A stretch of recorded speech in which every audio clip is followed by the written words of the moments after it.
We need change.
Good morning, everybody. Hit that like. I'll be with you in just one moment.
Drop your shorts and bend over, Mr. Babar. That's right.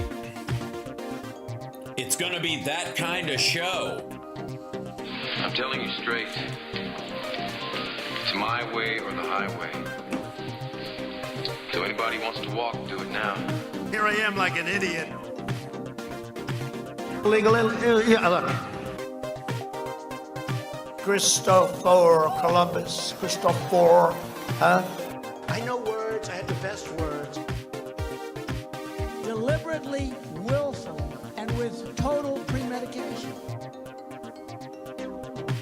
The Burmese executives. So these Burmese, they say, pronounce it Burmese. What?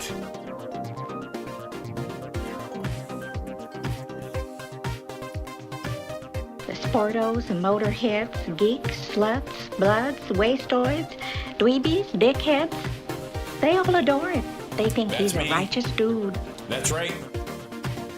Truer words were never said. Now, good morning, everybody. Welcome to the show. How are you? Happy Wednesday, hump day. Philip Bittner will be joining us in the second hour, but for the first hour of the greatest live stream that exists on the interwebs, it's just you and I. Just the two of us. We can make it if we try. Or I guess the Aaron Neville version of it. Just the two of us, you and I. I agree. Hi. Hit that like, everybody. By the way, share this out so that the trolls know where to go so they can hear the truth about what most people saw, just saying, last night, as opposed to what they wanted people to see or what people thought people might see, or this concern about this fundamentally confused voter out there that needs to be would be lost in the lumpy truth of Walls versus the smooth lies of JD Vance. It ain't that. That's not what happened at all. All the who is the group that more than any other, I think, that Vance and Trump need to assuage their concerns and bring them into the fold? Suburban women. This is the voting group that, because of Roe and a bunch of other things, they've lost immensely. And by the way, hi, chat room. Let me bring the chat room in because I think you guys need to be a part of this. I'm just saying.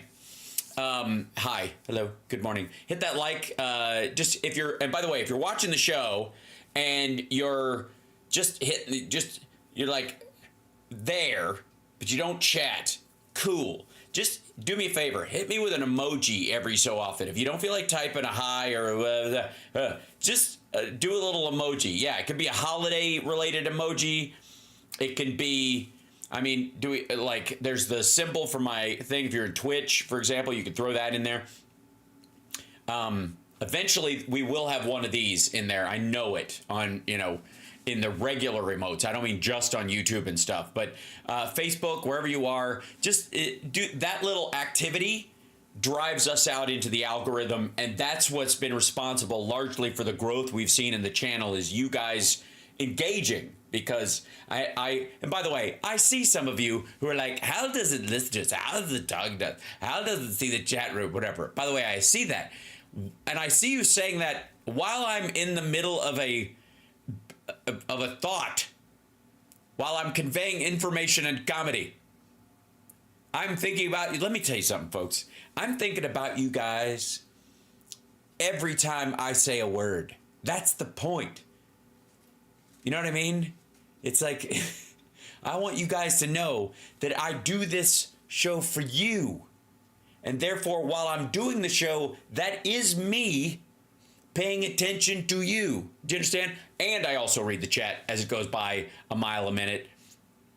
Somewhere in the order of a minimum of 2K just in the YouTube chat last night for the entirety of my breakdown of the Vance Walls debate last night. Now, let's just cut to the chase.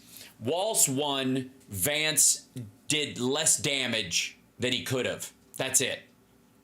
He didn't bring anything to the party. He didn't move the ball forward. He didn't assuage any concerns. And as a matter of fact, there were two distinct areas where he fucked up long term. there were others, but two that are really going to stand out. One is in the conversation about childcare, it turned into this whole thing of where you get the idea that he believes childcare is women's work, period.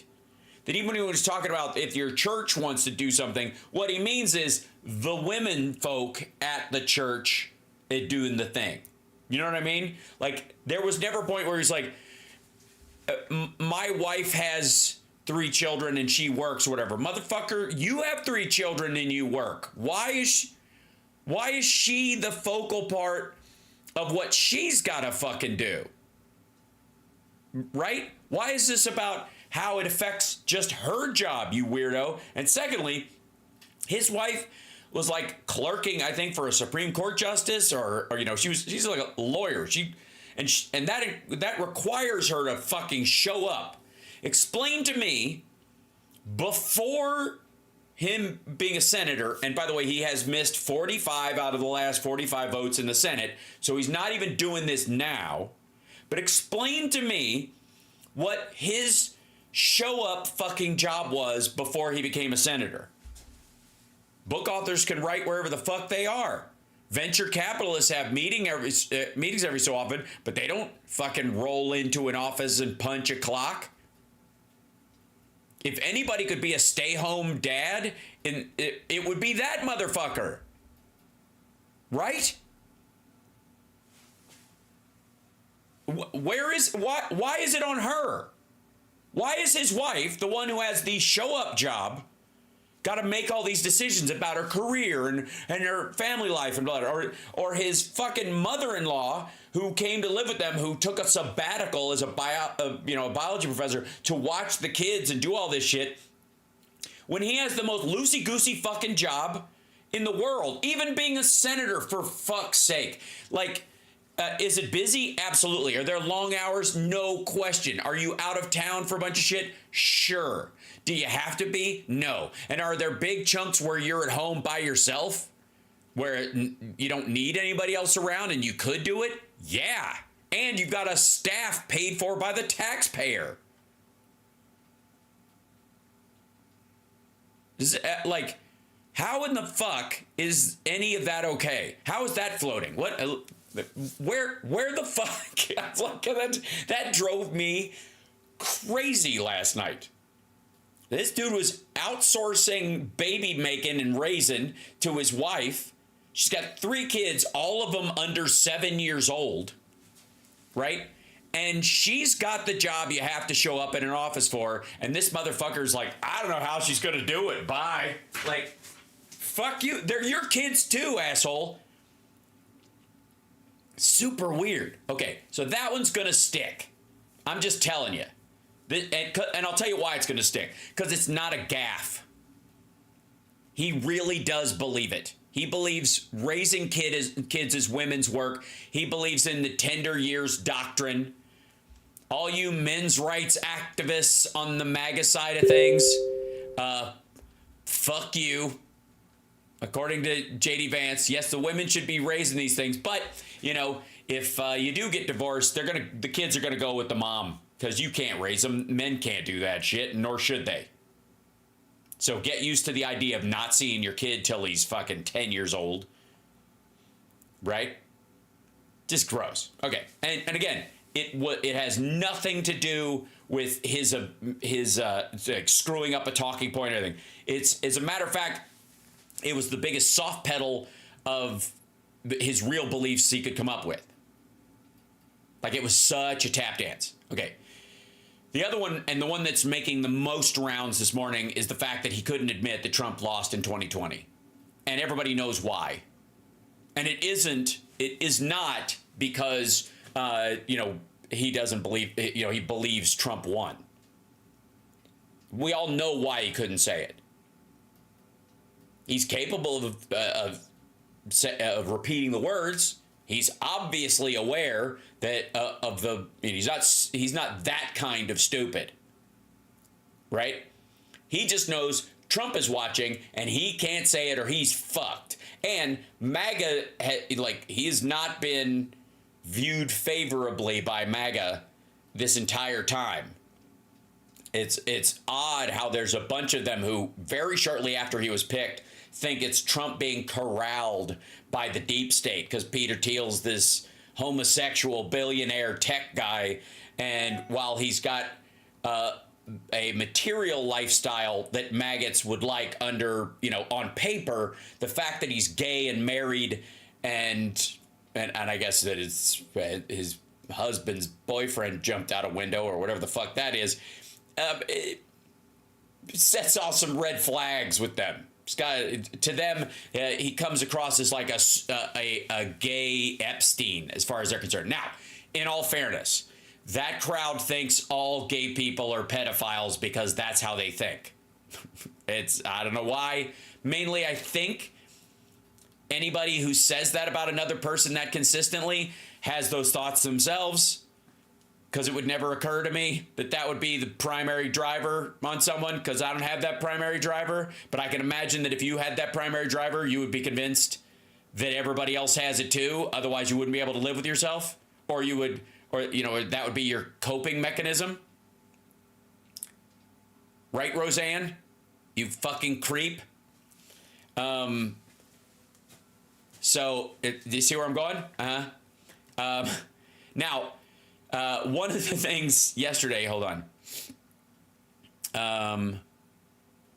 This is the so Trump went on a posting spree last night. Most of it is staff. I got to tell you something. Most of what you're seeing on Truth Sinkhole is Trump's staff posting things. And it's so consistent. Like Dan Scavino or even Devin Nunes himself and their little team there does these kind of like, especially when they're retruths, and that's why they're so slapdash with it, because they just pick stuff they know he would like, whether or not it would be damaging or not to the and I'll show you. This is sort of the difference. Yeah,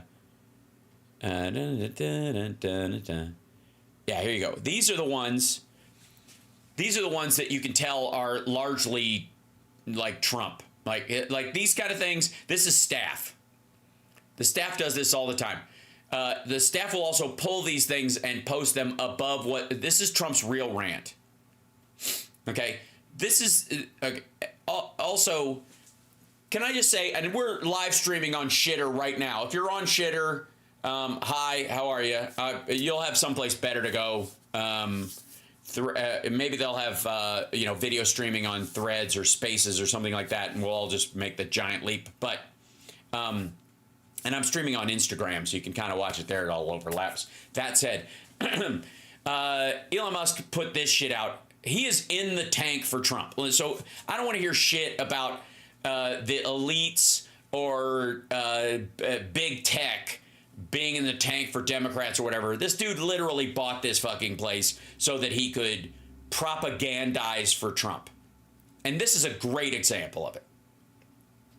Elon Musk posted, could not be more clear that real Donald Trump will veto a national abortion ban. He has said it before many times, but this simple statement makes it his position absolutely obvious and unequivocal. Okay, first of all, stop trying to convince people that Trump, the habitual, pathological, sociopathic liar, has suddenly found fucking Jesus, you asshole. He lies about stuff all the time. He also, when he's talking about abortion, every single time when he said it many times. Every time in those many times, you know what he always follows it up with? I know you gotta follow your heart, but you gotta win elections. And what he means by that, if you're not intentionally naive or you haven't clipped a couple of fucking nerves in your prefrontal cortex, what he means by that is that you gotta let me lie.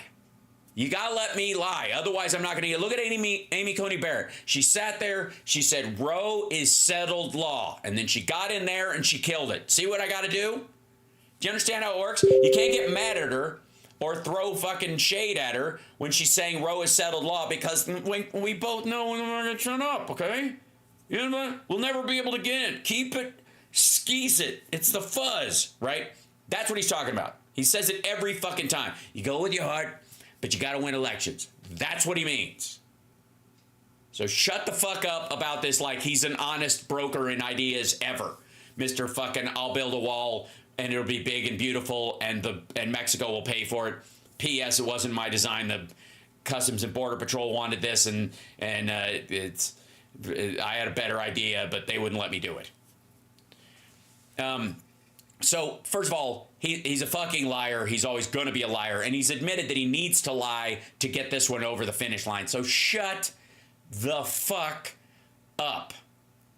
And also, even in those situations, he has not said he will veto it.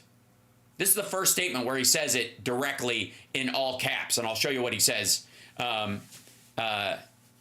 This is his big, like all cap statement. Now, why a giant all caps statement?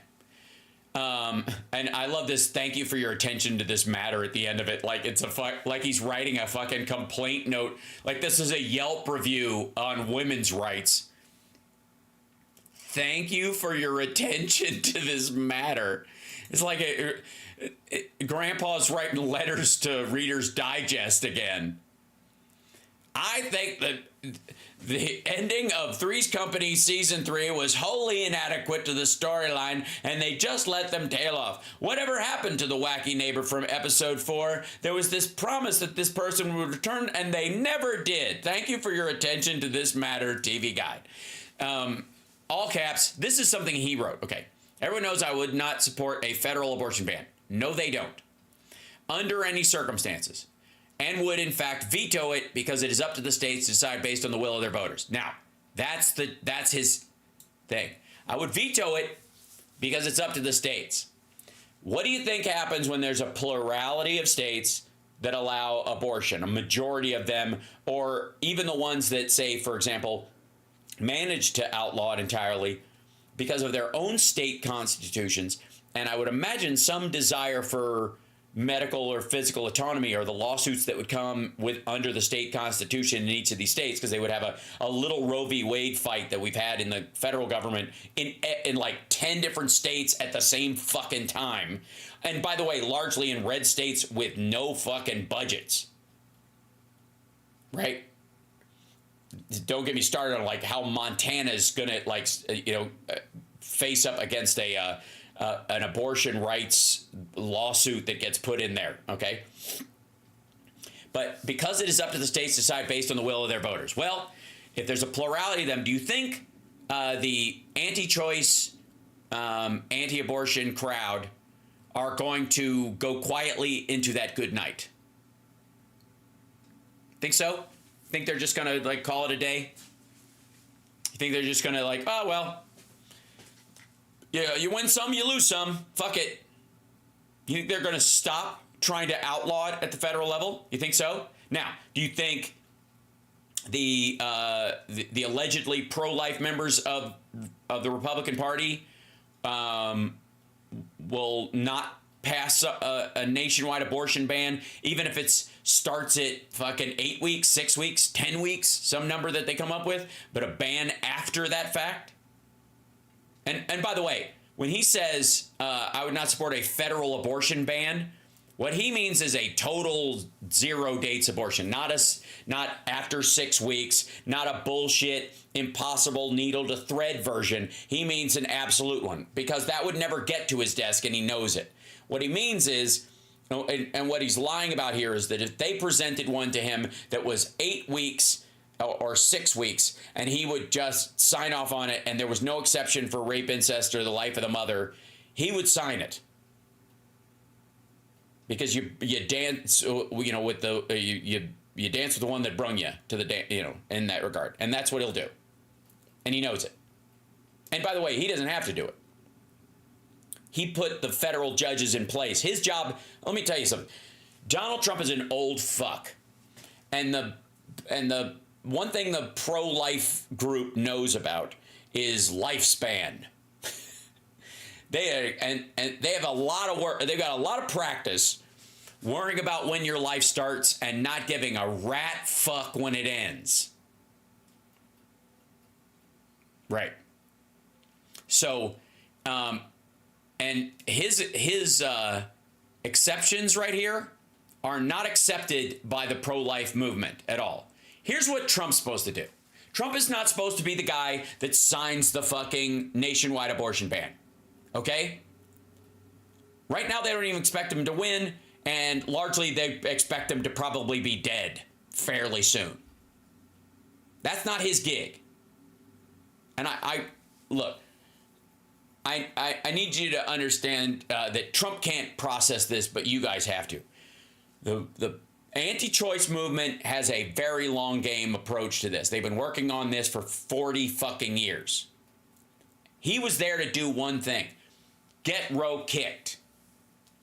The abortion ban, the nationwide abortion ban, in their mind, will be signed into law by a Republican president that has the Senate, because there are, a bunch of red states with 2 fucking senators and fewer people than fucking Santa Monica, California, in the whole fucking state. They already have a lead there. They get the House, even by a fucking edge. They can get it up to whoever the president is, and that president, a President Vance or a President fucking Cruz or whoever the fuck they think they're going to get up in there, who's the next, follow on to MAGA's, both, like it was Tea Party, MAGA, they'll come up with another fucking name for it. Trump thinks he's the be all end all, and some of us have bought into it because we've dealt with him for so fucking long.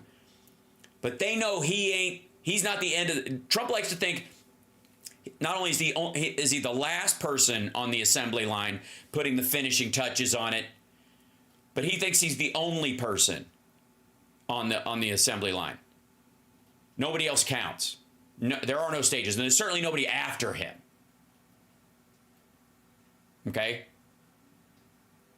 The pro-life, the anti-choice movement, they're not relying on him to sign this fucking abortion ban into law.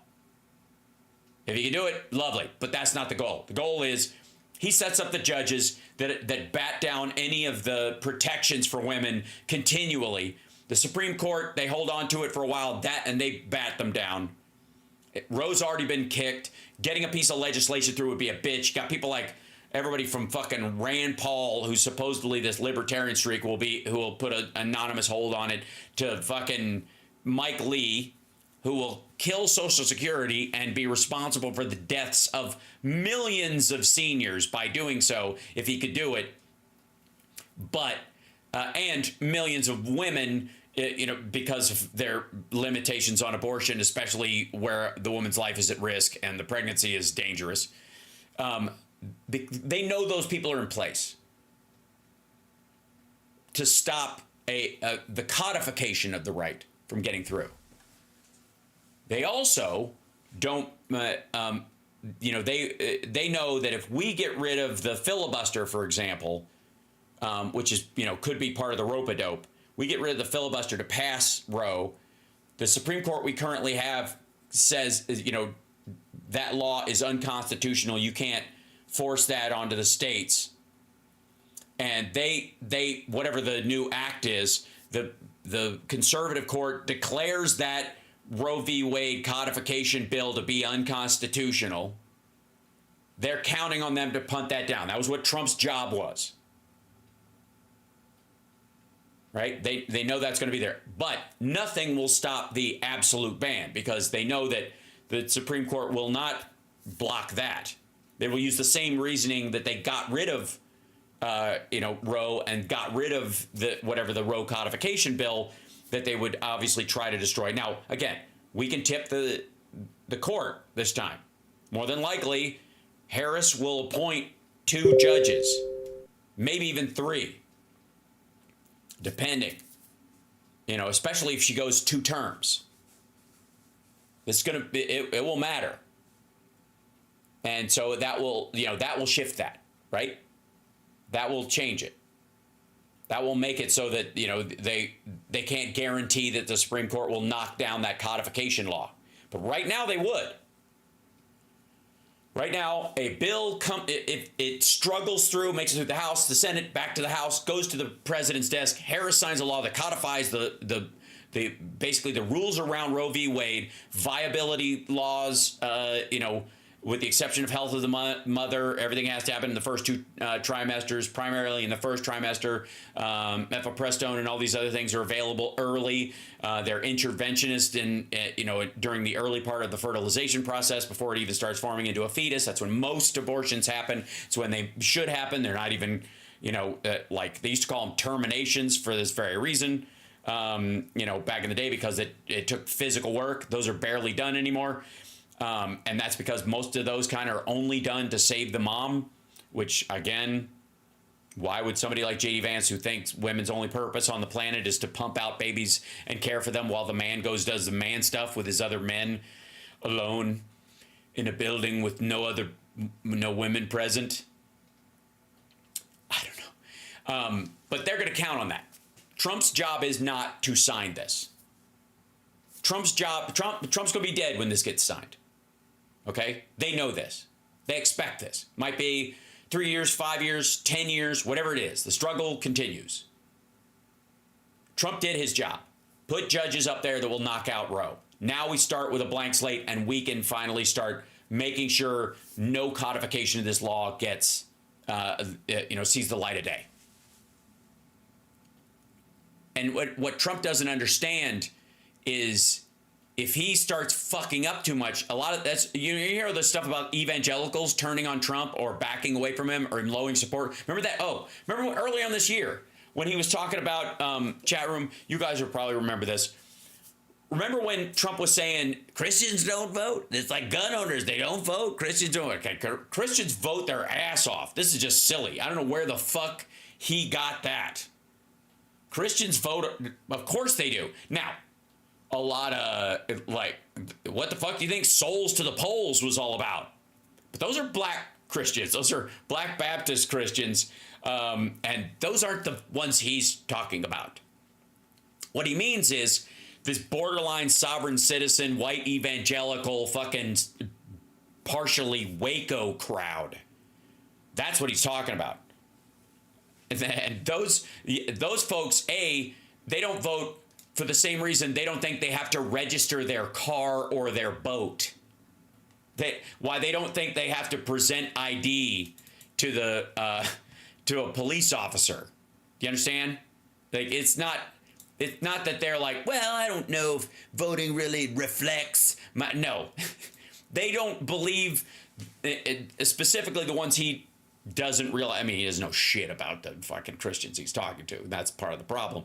But he doesn't realize the people he's talking to in those groups are, I believe I'm a Christian first and an American second. Like that you hear them saying that. Now, I don't know why you would ever have to say something like that.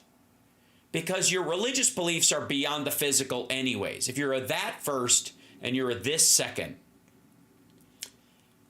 that has to do with your personal behavior, one would think, right? And I think that would just go into it may be the law, it may be Caesar's law that you can have an abortion, but I'm a Christian, therefore I won't have one.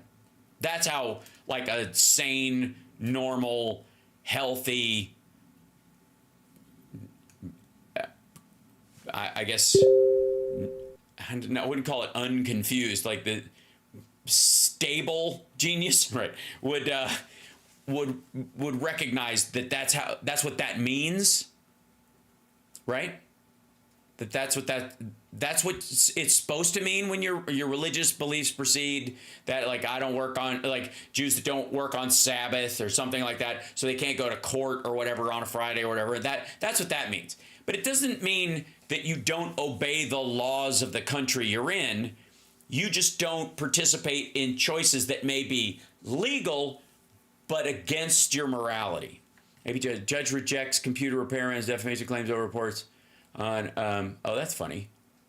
Did we get, what's his name back? His, fuckwad, yeah, John Paul McIsaac.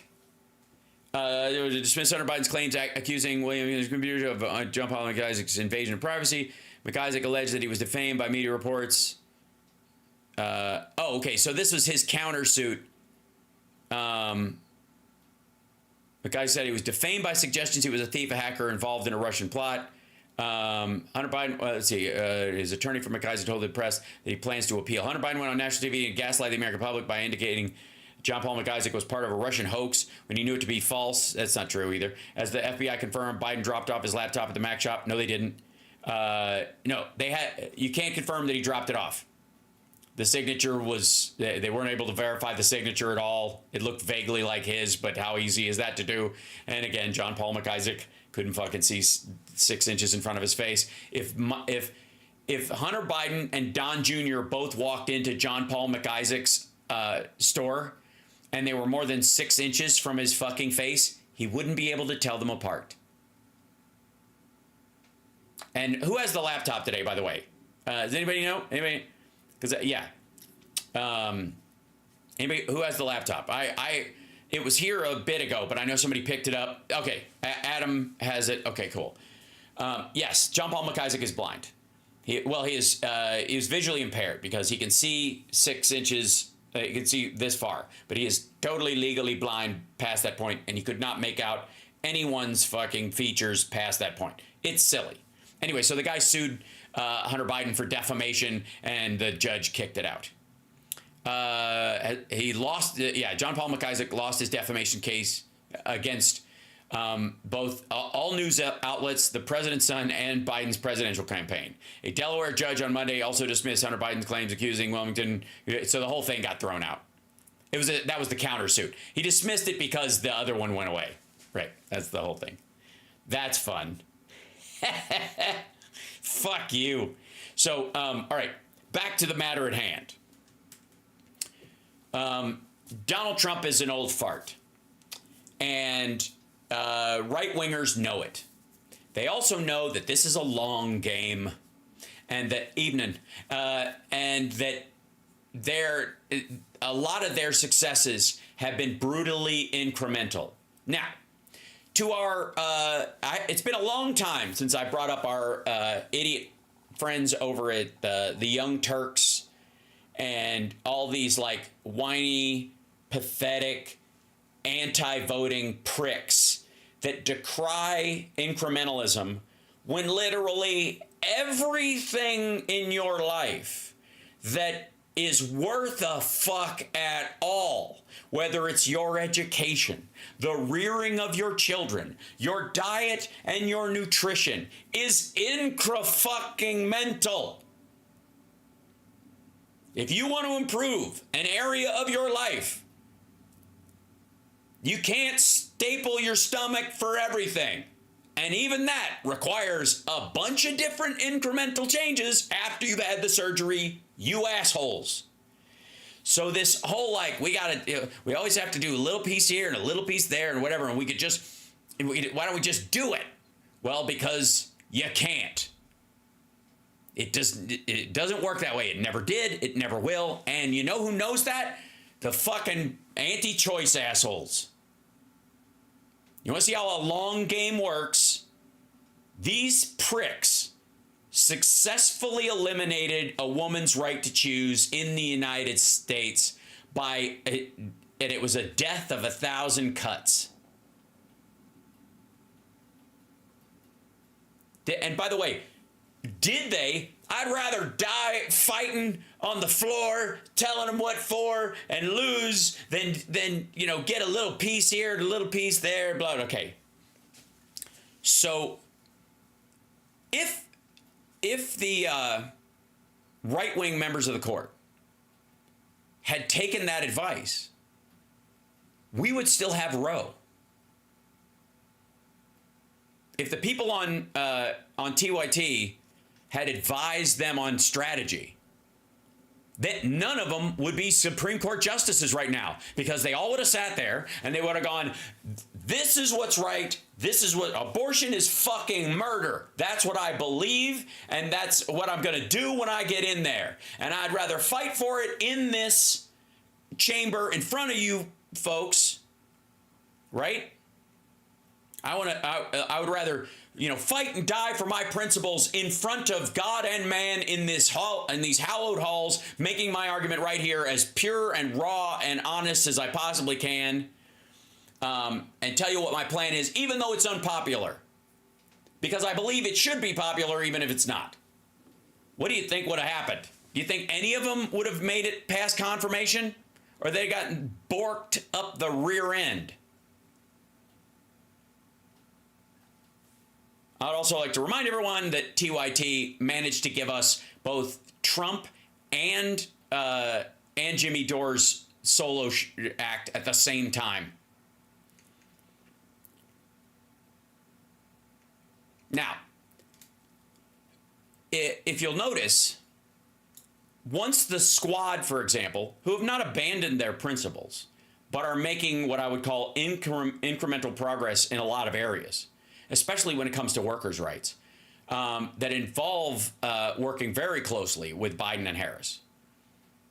Up to that point, nothing was happening. The squad was making zero gains for a good long while. They were very noisy. There was a lot of foot stomping, but they didn't actually get any legislation or anything into the legislation that stuck. And then they started realizing that this is a democracy and you have to work with other people or you won't get shit passed. Right? And all of a sudden, they're like AOC stuff with Amazon takes root. There's a real functioning pushback on a lot of these like large corporate land buyers and shit like that. That was a big part of what they were pushing. The movement on raising the national minimum wage and on a state by state basis, because that pressure in and of itself moved that forward. Now that would be incremental progress, and they should be proud of it. And it's going to have a meaningful effect on people's lives. You know what doesn't? Spending all your time destroying your side, stomping around because you don't get everything you want like a fucking toddler, and having a premise that you operate on, which is if we don't get everything, nobody gets anything. And we know how that works. And you can see it both on the right-wing side. You can see it on both systems are at play. You know, in some ways, thank God, on the right, because the Marjorie Taylor Greens of the world are using the TYT playbook. The Lauren Boeberts are using it. The Matt Gaetzes are using it, and they lose all these giant legislative. Specifically, they lose all these giant legislative things. That's why they bitch about, they start calling McCarthy and Mike Johnson rhinos and talking about his dick and blah, blah, like they get really angry because normal shit happens. And instead of, putting a stake in and going, we made this work. We're climbing a mountain here. We got to establish a good base camp, and then we got to climb up bit by bit so we don't fall. So this thing doesn't collapse. We're building a bridge here, not a house of cards. People have to be able to cross this fucking thing. And most people know that. And the Republicans get all fucking mad about it. 86 Republicans didn't vote for the continuing resolution. Those are the Matt Gaetz. That's the TYT argument side. That group didn't vote for it because they could afford to. It was also bullshit performative stuff because they knew it was going to pass. So in their district, they can act like an asshole because they're in a deep red one. They go, I voted against it. Well, because you knew it was going to pass. If it needed your vote and you didn't vote for it, you'd collapse the fucking government, so you would have voted for it. We hear that a bunch. We heard that on even from the squad and from, I want to say it was like which group was it? On the Democratic side, there was this weird thing of like, if they needed my vote, of course I would vote for it. I think it was one of the squad members who had said this. Literally, like, if they needed my vote, I would, to pass it, I would of course vote for it. Well, then vote for it. Vote for it. That means you think it's worth the vote, worth passing. I mean, what an enormous act of legislative cowardice. It's just like that shit's embarrassing. And by the way, it is not uncommon, I'm sure, in state legislatures and people like that. People are playing that kind of political game with it all the time because they don't want to say that. And I got news for you. I think most voters, honest to God, across the political spectrum, with rare exception, and I'm sure the maggots have a real problem with people showing up, or maybe even, in Tlaib's district, maybe people showing up there who become, she's surrounded by walls of purists. Maybe she would have a problem with this. But the vast majority of House, Senate members, even presidents signing bills versus vetoing them, would go, look, we're in a democracy. Nobody gets everything they want. And we move the ball forward on important issues, this, and this. Would you like to get more? Absolutely. Could we? No. So I'm making sure that whatever step forward, we can take a step forward. And we can build on success. Right? That most of the time, this is more positive than negative in this. That is reason enough to vote for it every fucking time. If there's more positive than negative. If there isn't, if there's more negative than positive, then don't vote for it and stand by that vote, even if you think you'll catch shit for it. That's what the principled vote. The principled vote is not, well, I can vote for this, or not because they've got the votes already. So I'm basically,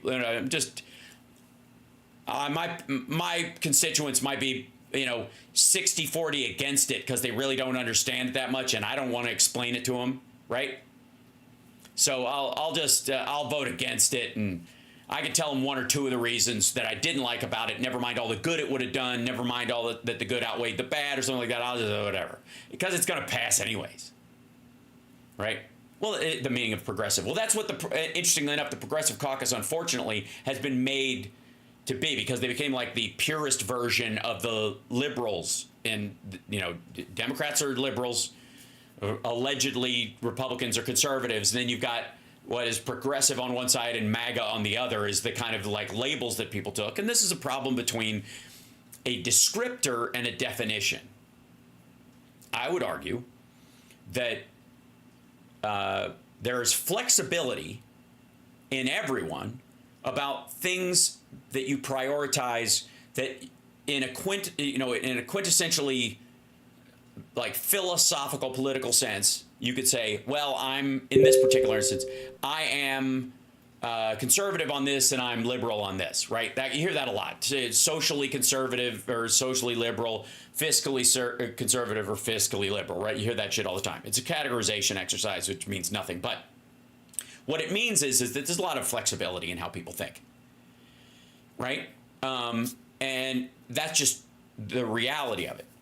There are groups, though, that act as if that is not the case. The purist crowd, and they have almost a Waco Branch Davidian kind of idea about what it means to be on the team and off the team.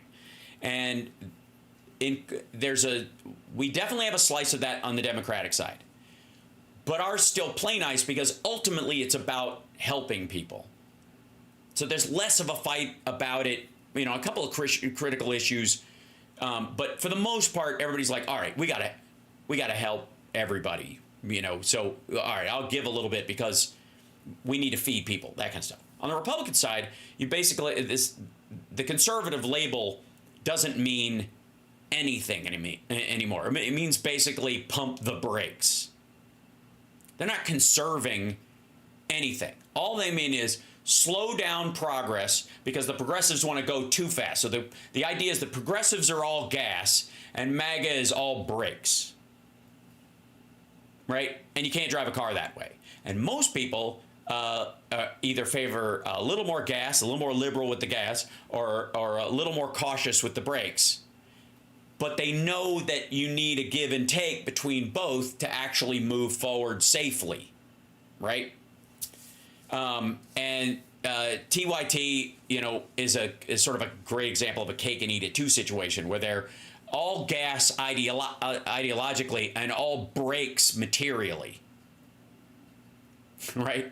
When it comes down to it, does it really fucking matter? Who the fuck are these people? And you can't trust anybody. And even, Sanders used to be worth a shit, and now he's not. And I think the greatest example is Hillary Clinton in the 2016 election.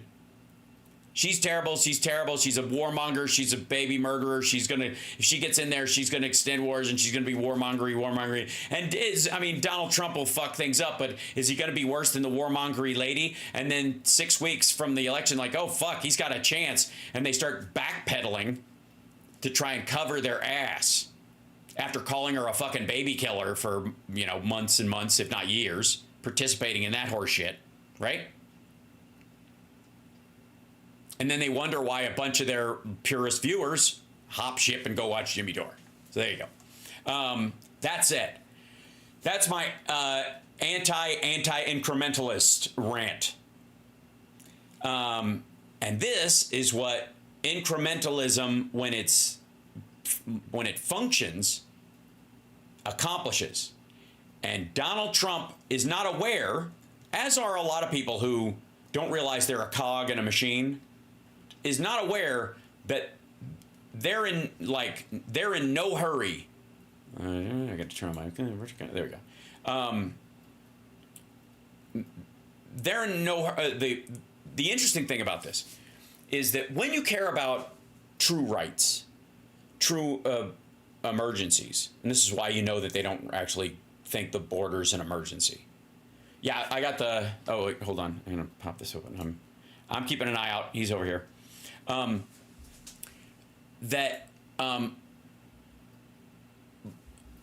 you're talking about an emergency, how you handle it, how you handle a circumstance lets me know whether or not you really think it's an emergency or not. Okay? Now, for the most part, I do not believe that most political issues are emergencies. Most of the time they aren't. They are a wave in process. They may create an emergency, and that's why you interrupt them, but you try to do it before the emergency occurs. Like all of us were screaming about in 2016 when a bunch of progressives stayed the fuck home and allowed Donald Trump in office by giving him 75,000 votes in 3 states that gave him the Electoral College after he lost the popular vote by 3 million votes. Because Roe v. Wade was not destroyed 2 years ago by a conservative Supreme Court. It was destroyed 7 years ago by lazy voters who went, what the fuck's going to happen? I don't fuck. What the fuck? What the hell's going what? I'm going to vote for Jill Stein. Who cares? How we want a cupcake t-shirt? Okay, that's a good idea. Does that make sense at least to you guys? Hold on, chat room. Does that make sense to you guys? It's an emergency now because the brake lines were cut, the driver was drunk, there's a bunch of, and it careened off the cliff. But there were a lot of places along the way that small incremental changes would have interrupted the perfect storm that destroyed a woman's right to choose in this country and turned women into second-class citizens in 2024. And it ain't because the Biden administration didn't react to the emergency. Right? It isn't. Fuck can they do? Other than try to pass a law that codifies Roe v. Wade, well, we don't have the House. And we barely have the Senate. And the Senate, we need at least 60 votes in the Senate to override a filibuster. And all it takes is one senator to put an anonymous hold from a state with, again, 500,000 fucking people in it. That's what it takes to solve like when someone's artery is severed and is spraying all over the place, the solutions get really narrow. But avoiding all the stuff where the accident could have happened in the first place is adulting. And that's what government at its essence is doing. I'm sorry, Aaron. I'm sorry I have a meeting, but I'm glad you're here for what part you can. Yeah. Right? How my concern is don't worry about the manipulating the Electoral College. They won't.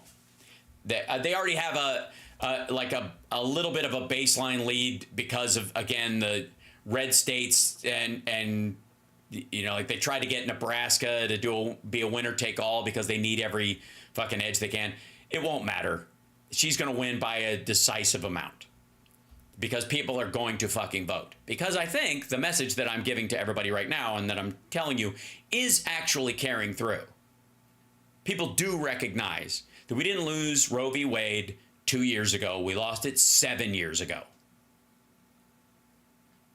And Clarence Thomas has already said you're going to lose interracial marriage and contraception too.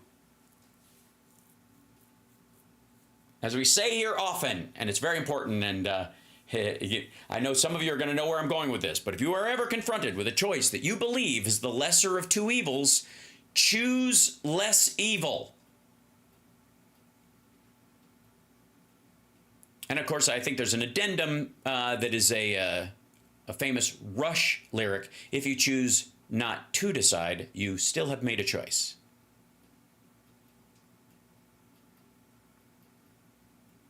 And I would also add on top of that, and this kind of dovetails into Phil joining us in a couple of minutes. By the way, you're watching Hal Sparks Mornings, Mega Worldwide. Monday, Wednesday, Friday, I do this show, and we talk about the trends and what happened the night before, and some news stories, and we have guests. And then on Wednesdays, in the second hour, we always have Philip Entner, who's live, and he's in Kyiv, and he contacts us and kind of catches us up midweek on what's going on in Ukraine and Europe. And also, he spent a decent amount of time when he was working with CBS in the Middle East. And so some of those issues we can cover as well, right? Sorry, Ginny, rules are rules. Yeah, the idea that Clarence Thomas wants to get rid of interracial marriage because it's cheaper than a divorce. Yeah. So again, Project 2025 is the instruction manual for how Trump will fill his cabinet. Well, do you fill the cabinet because they're going to do one thing and fucking call it a day? No.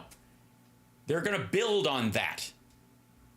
That's what they're doing. That's the fucking point. And again, I don't care if you think incremental change works in your head. That's how you fucking live. You either live or die by incremental change. You either start working out and exercising to the point where you have a habit of doing it that keeps your health in check and makes sure that you're doing it, or you don't, and you can slide back and forth over time. And you'll notice that the drop-offs often aren't immediate. They're usually a fade or a rise because you focus on that, right? Yeah, here comes Phil. So give me 1 second. And there he is. I see him and I hear him. Phil, can you hear me? Yeah. Excellent. Yep. Okay, let me hold on 1 second. And I will bring in Philip Entner, and I'll put him in this thing. And we'll get started. And I welcome to the show, Philip Entner, live from Kyiv. He's got power. Oh, boy. That's okay. You're. Yep. I'm right up on me. That's okay. Yeah, that's because that's because Tara Dublin is always hidden back into her space. So I gotta right. I always gotta like expand her out. I gotta create my own little window just for her. Otherwise, she won't. There you go. There we go. Yeah, that's reasonable. So I got caught in a rant about incrementalism because of Donald Trump's bullshitting about signing a veto on a nationwide abortion ban, which he absolutely would not do. And my point is that it's never meant to get to his desk. He's not the one who's going to do it. The next Republican president will be the one who signs the nationwide abortion ban. Because it's not, they're not dealing with this it's got to be done in 6 weeks. This is a long game for them. And in many ways, the people that reject the incremental solutions are often victims, it seems, of incremental damage more than almost anybody else. I mean, never mind, bad diet and relationships, which is a great example on the people that I was just talking to. Or a generalized spiraling psychology that just gets nastier thoughts followed by nastier thoughts to misery upon misery on misery. But looking at Ukraine and Russia, most of the stuff, while the attack from Russia on Ukraine, 2 years ago and change, almost 3 now, was immediate. It was part of an incremental strategy that had claimed a fifth of the country already in the Donbass and laid the groundwork for the next one. It's just, it seems immediate because we're alive right now and 10 years is a long fucking time. But it was absolutely part of an incremental plan, just like their salami slicing across Georgia, the grabbing of Chechnya. Well, it goes all the way back to arguably Chechnya, but certainly Georgia. And when they got away with that, and they solidified their lines, and then kind of like slowly eked those forward, and the West did nothing about it. Then they felt emboldened, so they did Syria, and the West didn't do anything about that. Right. And then, obviously in 2014, actually that was before Syria, but the point is still the same. They do 2014, they take Crimea, they go into Donbass. Everybody knows what they're doing. Nobody wants to confront them on it. They get away with that. Then Syria, then 2022 and the massive invasion. And it shouldn't have come to this. Yeah. But I think the incrementalism of what they're doing is done. I don't think they can go much further than this, because we see them now. I mean, like David Lammy said at the British Foreign Secretary said at the UN General Assembly, "We see you now. We see what you're doing." Yeah. So I don't think they have another incremental step.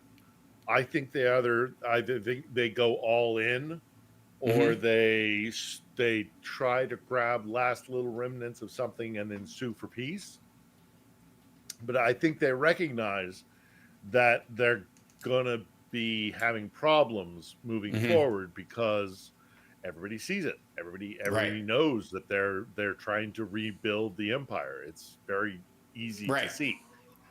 So their increment, and then also on the other side of the equation, our incrementalism has been devastating, both for our intentions for the way this is going to go, and of course for the Ukrainians, because we're so afraid of recognizing the threat and saying, right, we're going to give Ukraine every single weapon that they need to win this war. There have been drips and drips and drips of, oh goodness gracious, what if we give them ATACMS, or what if we give them a HIMARS? Then it's going to be World War III, and then we give them HIMARS and nothing happens. And, oh, what happens if we give them tanks and it's going to be World War III, and we give them tanks and nothing happens?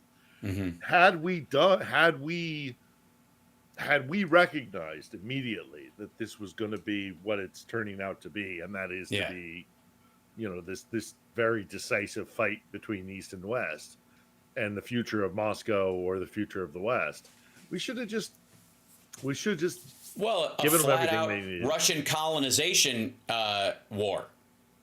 Yeah. I mean, again, we can talk about the kind of like values, Western to Eastern, and try to make those points while the East pretends to have the Western values that, Tucker Carlson likes. It's all bullshit anyways, because it's not an actual, they don't have a raison d'etre. They don't have a philosophy they actually believe. It's resource hegemony. That's all that fucking matters, while projecting that ideology onto everybody else. But what for? What they have an answer to what we are trying to build with liberal democracy in the West. This American project, which was built out of the Age of Enlightenment and all the Renaissance and all the rest of it. They reject that. So there is an ideological. They want to go back to how things have always been. The guy with the biggest club gets to decide the future, and our project is about, well, no, we people have input and individuals and voting and liberal democracies and Right. international relations and geopolitics. And it isn't always just about that's what we went through in the 20th century. That was so much of what the 20th century was about was, no, just because you're bigger doesn't mean you get to take, Well, I would argue whatever your neighbor has. my point too is that is ultimately resource based, even when it's in a religious context. And the example I would give is that it's curious to me that if you read the Old Testament, the rabbis or priests would say, take the fattiest part of the lamb and place it upon the altar, and do not gaze upon it again while the fire burns. And it was like, okay, bring me the best pieces of meat and I will cook them and eat them, and you guys can't turn your head around so you can't watch me eat this stuff. So the point of me being the controller of this particular tribe is that I get the fatty pieces of meat and therefore get more brain fuel and can run everything. The same thing is true with Russia. That autocracy has to have a purpose. It's not autocracy for autocracy's sake. It isn't just for the title. They want the access to the wine and the women and the song and the oil and the gas and the money and the yachts and the shit like that. It's a resource war like that includes, obviously foodstuffs, fuel, technological elements they would need to build steel and those kind of things, but it's for the purpose. That hegemony is for this, that autocracy is so that I don't have to ask when I want those things. Yes, but it goes even deeper than that, certainly in the case of Russia, and that is this, because that's the way it's supposed to be. That's the biggest, the smartest, the most powerful. Of course they get the best. Of course, that's the whole philosophy. Right. Okay, I agree with that. But what I'm saying is that the root in that is the religious belief. Yeah. The religious belief is it's the exact same thing as I was saying about like the rabbi saying throw the fattiest parts of the lamb onto the altar and don't look away. That ideology, the best deserve the best, is a self-fulfilling prophecy. It's more like the veneer of philosophy on top of what it actually is for. The material worth of it is that autocracy gives me the ability to take what I want when I want it, and if you say anything, I will kill you. It's not even that like people acquiesce and go, well, the best deserve the best, and they step out of the way when you enter the room. They're afraid you're going to fucking kill them. There's a difference, and I think that's interesting. And we look at like fancy dinners. That also does exist. Totally. That's what I'm saying. Their mentality. Right, that's what I'm saying. And it's a difference between. I will bow to you because that's the right thing to do. So right, that would be deference in democracy. So a lot of times you'll see right wingers who think it's amazing when fucking Putin walks out of his giant golden doors in his little like kingdom that looks like a wedding cake that he's always walking around like, look at the opulence, look at the beauty, look at the da-da-da. But if the president has a state dinner with another world leader and they use fucking China from 1920s that was that once belonged to the granddaughter of Abraham Lincoln or something like that, they're like, this is a democracy, they should just be eating off paper plates, this is bullshit, why is the taxpayer paying for this? Like, where that's deferential. And that's the thing about it, the fact that they can even bitch about it proves its worth, because we're deferential to our leaders that we elect and the quality we want to properly represent our country, that kind of stuff. Whereas if you say, why the fuck does he get to live in a giant wedding cake to Putin, you'll get pushed out a fucking window. That's the difference. Like, we take for granted our ability to bitch in this country because it's a great right to have, but we're lazy with it because we don't recognize how precious indeed it is. And so we kind of use it in a slapdash way. Well, and the sheer infraction of that, whatever you want to call it, ethics, morality, principles, that upsets us. Whereas in these countries, and again, I'll defer to Russia, but I think this bleeds into other autocracies, is that we get offended by that because we don't like that kind of behavior. Our leaders are supposed to be civilian leaders. They're supposed to be citizen politicians. The president is an elected member of the electorate. He's one of us, is what the so you're not is. Really even honoring him, but showing the when we see abuse of that, we get upset. When we see abuse of that, we get upset. In other societies, in these other autocratic societies, they don't even get upset about it because, well, yeah, of course. I mean, that's how it works. which is why the American project is so threatening to these people. Right. Because if their populations start to go, well, why does he get everything and I don't have a say in any of it? What the whole that whole system starts to collapse and decay. They, being the way they are, foist upon us decadency. Because we're individuals and we pursue our own self-interests as individuals, as citizens, as individuals who have a vote and all the rest of it. That's decadent. It's the state. It's the state that must prevail. And in that form, it's the church and it's the Kremlin in Russia's. Well, and again, that yeah, you're 100% right. Yeah, I mean, if you're upset about these things, it proves that you are coming from a society that values these things. Right, that allows you to be upset about those things. It wouldn't even. You're not. Oh my God! You don't think outside the box. Burning. This is my argument that the fact that you can burn the American flag proves its worth, because the freedom to burn it is part and parcel to what it represents. It represents a freedom that you do not experience in other places. Other countries, you try to burn their flag, they'll fucking kill you. Here, you can burn our flag, and it's the Obi-Wan Kenobi of flags, because you burn it and you destroy it, and it only gets stronger. That's the cool part. And I would even go so far as to say, even the existence of Donald Trump, as awful as he is, and this sort of idiotic choice that a big bunch of Americans made, the ability to make a stupid choice we take for granted very, very much. I mean, I got to say, George W. Bush was a fucking moron too, and largely because he had Dick Cheney in his back pocket running the actual show, was more complicit in direct harm to human beings during their presidency than Trump was. Not for a lack of wanting. I'm sure Trump thinks he's a fucking boss, but he just doesn't have the brains or the ability, and he's too squeamish to pull it off himself. He'll never be a Putin or a Kim Jong-un because he's a fucking wuss. But George W. Bush knew well enough because of his dad and other stuff to kind of look the other way while Dick Cheney did his business. And that was far fucking worse. So they're good examples of it failing proves its success. Yes. And then you look to the judiciary where justice is blind. Carrying the scales of justice, and she's blind. I mean, that's for good reason as well. And when we see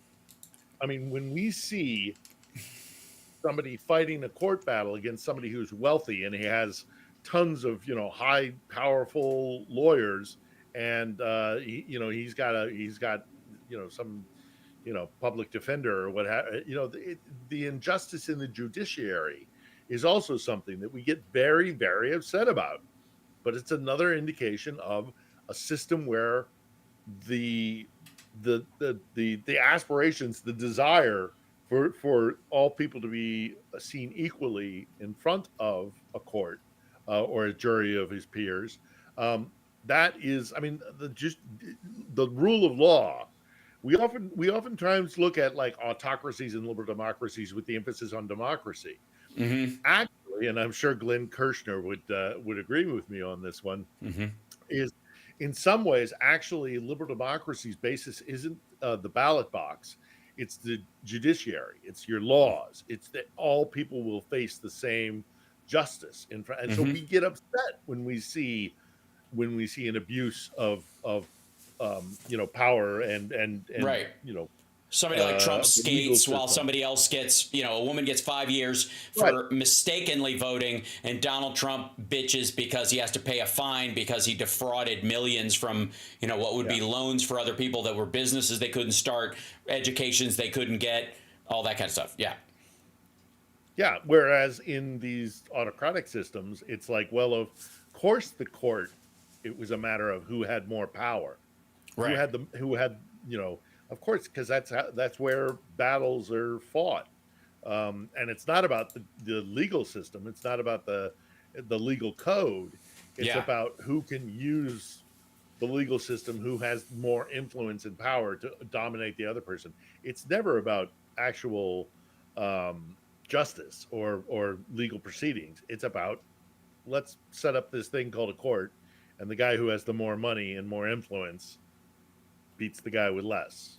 And Right. that's abhorrent. That's abhorrent to us. So by that very nature, it proves that our system, again, I would argue, Is superior. is more actually engaged in trying to protect and help the individual, as opposed to the powerful or the state or the church, for that matter. If I may, before I want to talk to you some about what's going on in the Middle East too, because obviously you had some experience there, and there's obviously a lot going on, and there's a lot of. I think there's a lot of ties. I think, quite frankly, that Russia intentionally either pulled a thread with Iran or gave them a direct order or asked their assistance in triggering some of this greater thing, and we'll help you with some of this stuff while this other shit happens. And maybe we, with China's backing, which we allegedly have, which they don't, but whatever, and this BRICS meeting, we can just use that as a meeting to throw together an alliance that will push back against this once and for all, and it's time to go, go, go. And then it turns out not to be the case. We'll talk about that in a minute.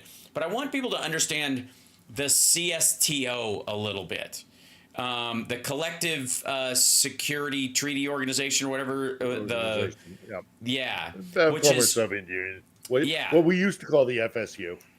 Right, is the Collective Security Treaty Organization. And by the way, let me show you their. I wanted to ask you about this because their symbol, which I find hilarious, is and I'll move this on the. Whoops, hold on. I don't want that one. I want. Guess to it. There we go. And I take this out of here, and then I got to put fill in here, put you in here, and paste, and okay, and pop you in here, and then you're not there, so I'll take this down. There we go. Boink. As you pop in. Ink. Okay. This is the symbol of the CSTO, which I know what you're thinking. That looks like a fidget spinner that Hitler would use. I had the exact same thought. This looks, I cannot get it out of my head that the CSTO's emblem looks like Hitler's fidget spinner.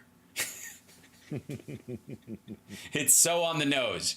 So that said, it's very Central Asian, and that's appropriate because actually the ones that are really trying to reach out to there are the Central Asians. So that could be Tajikistan, that could be Uzbekistan, their symbol. Well, they designed it. Probably not the Caucasus, and probably not the what. Well, Belarus, that's which would include but that's the CSTO emblem, and it's on their flag and all that kind of stuff. Yeah. And and what I think I became.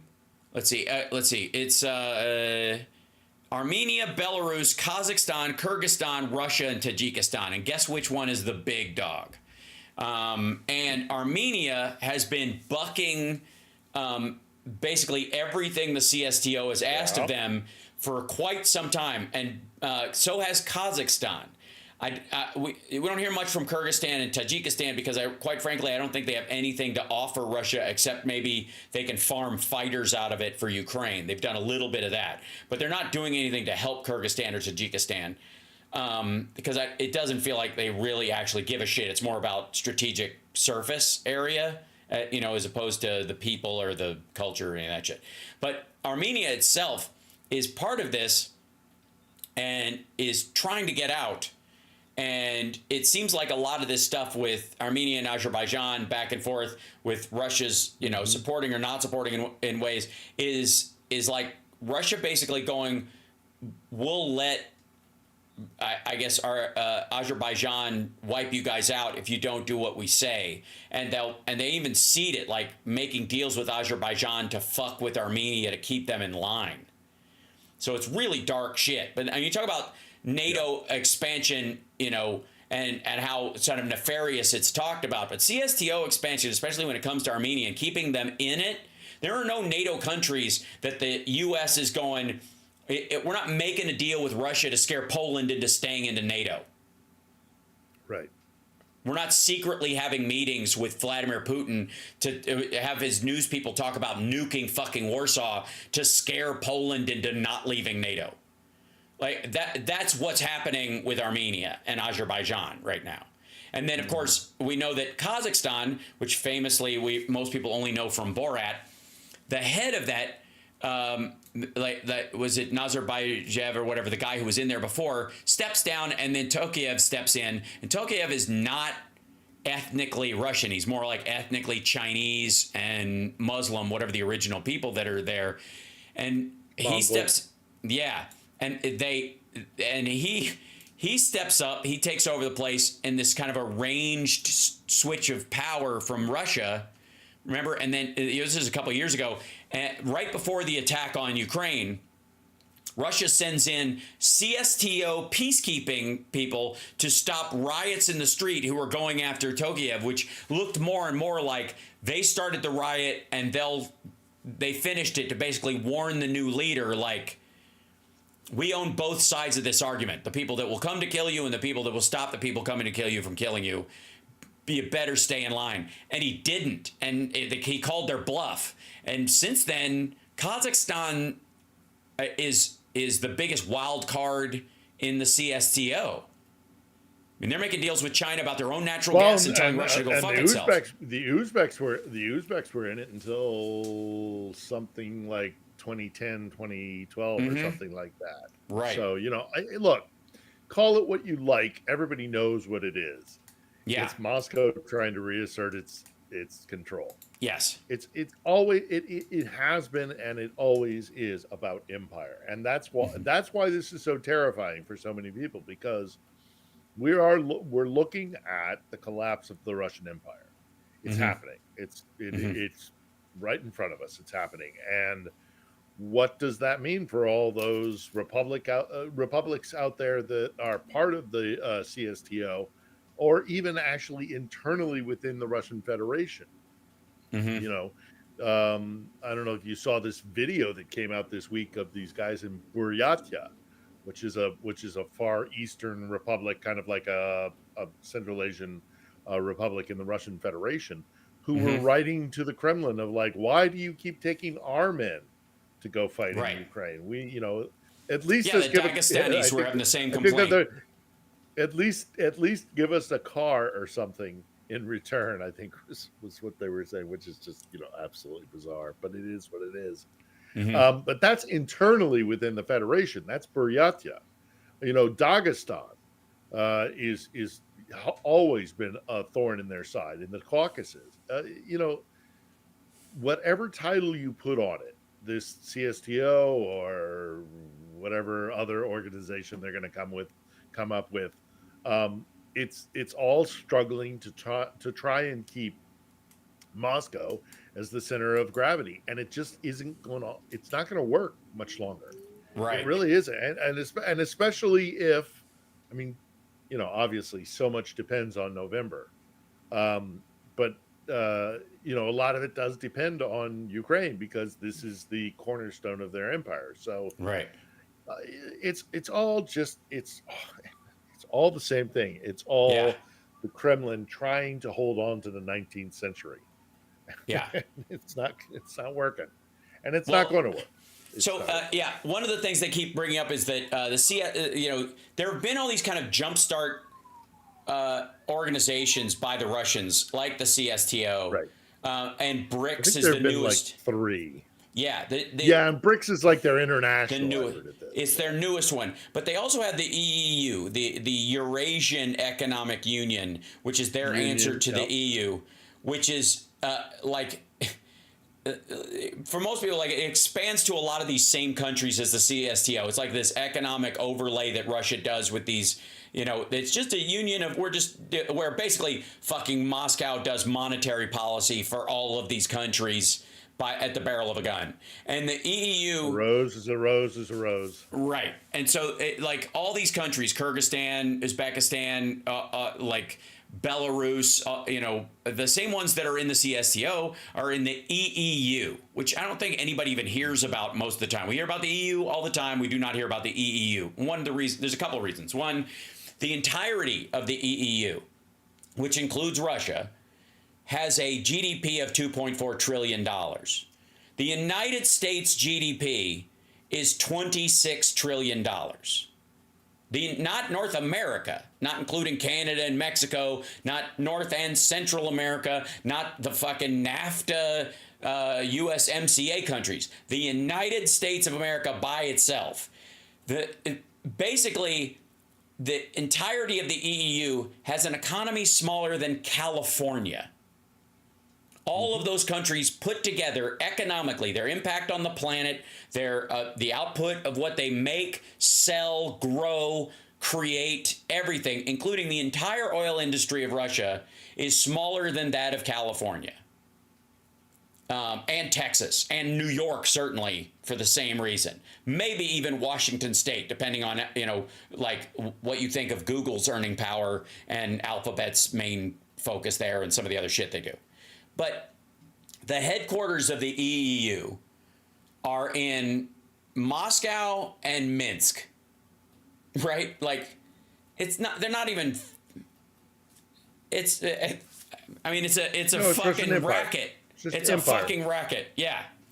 Empire. Yeah. So it's Armenia, Belarus, Kazakhstan, Kyrgyzstan, and Russia are in our member states, and Cuba, Moldova, and Uzbekistan are observers, meaning that they participate in it. And we know how that's worked out so well for Cuba. Also, Moldova, really? No, the parts that they've claimed are trying to force, that section of it into monetary, attachment to Russia, and that didn't fucking count, right, at all. And then Uzbekistan has told them to go fuck themselves, so it's still moving away. It was probably a member state and then moved to being an observer state. But again, every time that somebody brings up BRICS and like, oh my God, the Russians and the Chinese are going to get together and they're going to set the dollar on its ass and all this stuff, and it's just fucking laughable. That's why Biden keeps going, good luck in your senior year. Whenever somebody brings it up, they don't even address it because they know better. They fucking know better. And the weird thing is that our press should. Yeah, our press should, but they don't. They don't support international news coverage. Americans have always been, not the greatest with that. But there was a time when we had bureaus in Moscow. Let's see, when I started at CBS in 1998, there was a bureau in Moscow. There was a bureau in Paris. There was a small bureau. It was like a transport bureau in Frankfurt. There was a bureau in Rome. And of course, there was Tel Aviv and a small office in Jerusalem. There was a South Africa bureau. All of that's gone. All of that. That is right. Long gone. Yeah, Fuck. it's we are not. Our big news organizations are not doing the job that they should be doing. They should be explaining this to people, and they should be. This shouldn't be disputable about how important this war is. And no, we're not explaining it at all very well. So.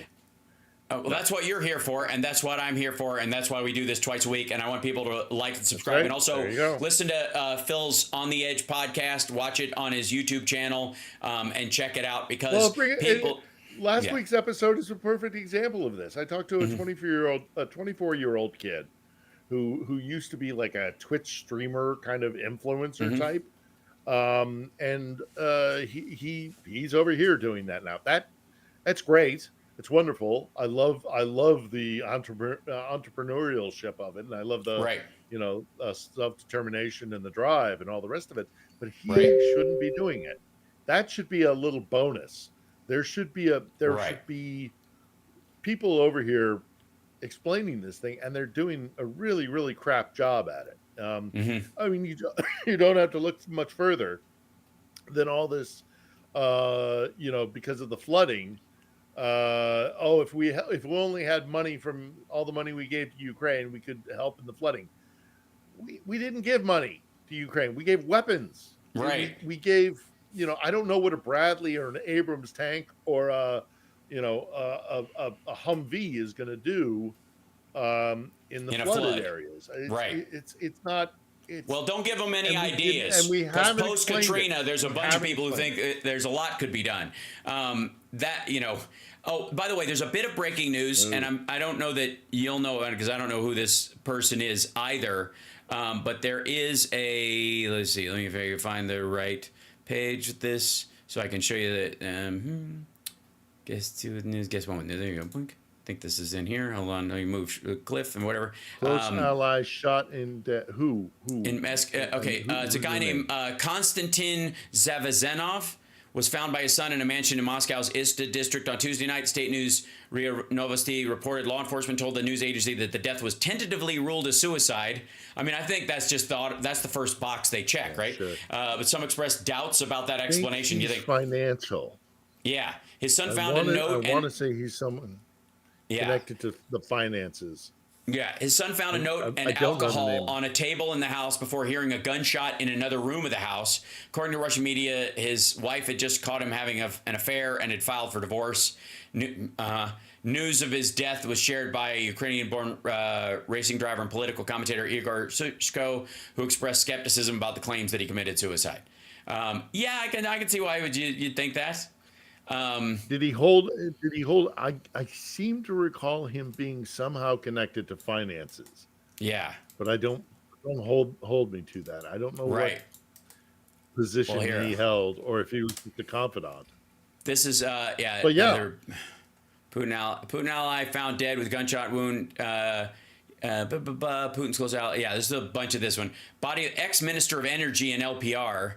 Yeah, that sounds right. There you go. Yeah, he's the natural gas billionaire and the finance guy on it or whatever.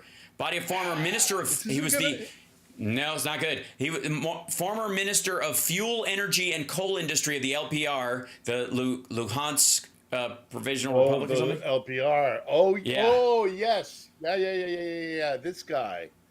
Yeah. Was found in the Moscow region, citing a source law enforcement. Yeah, according to the son found his body. He was the head of the investment department of the Department of Regulation of the Energy Power Industry of the Ministry of Energy and the Ministry of Industry and Energy of Russia. Motherfucker. I thought we had bureaucratic language. This is fucking painful. Let's see. And management. And he held a position of head of the Investment Program Management Department of Rosenergoatom concern for a year. Yeah. In 2007 to 2016, he worked later for RAO. They're not even trying to say it again. UES. And after that, he was the director of capital construction of foreign nuclear power plants of Atomsovnetexport. Sport. He was appointed Minister of Energy of the LPR in August of 2022. Head of the region. Yeah. So they pushed him in there, and then he probably bugged out, and then they fucked him. Yeah.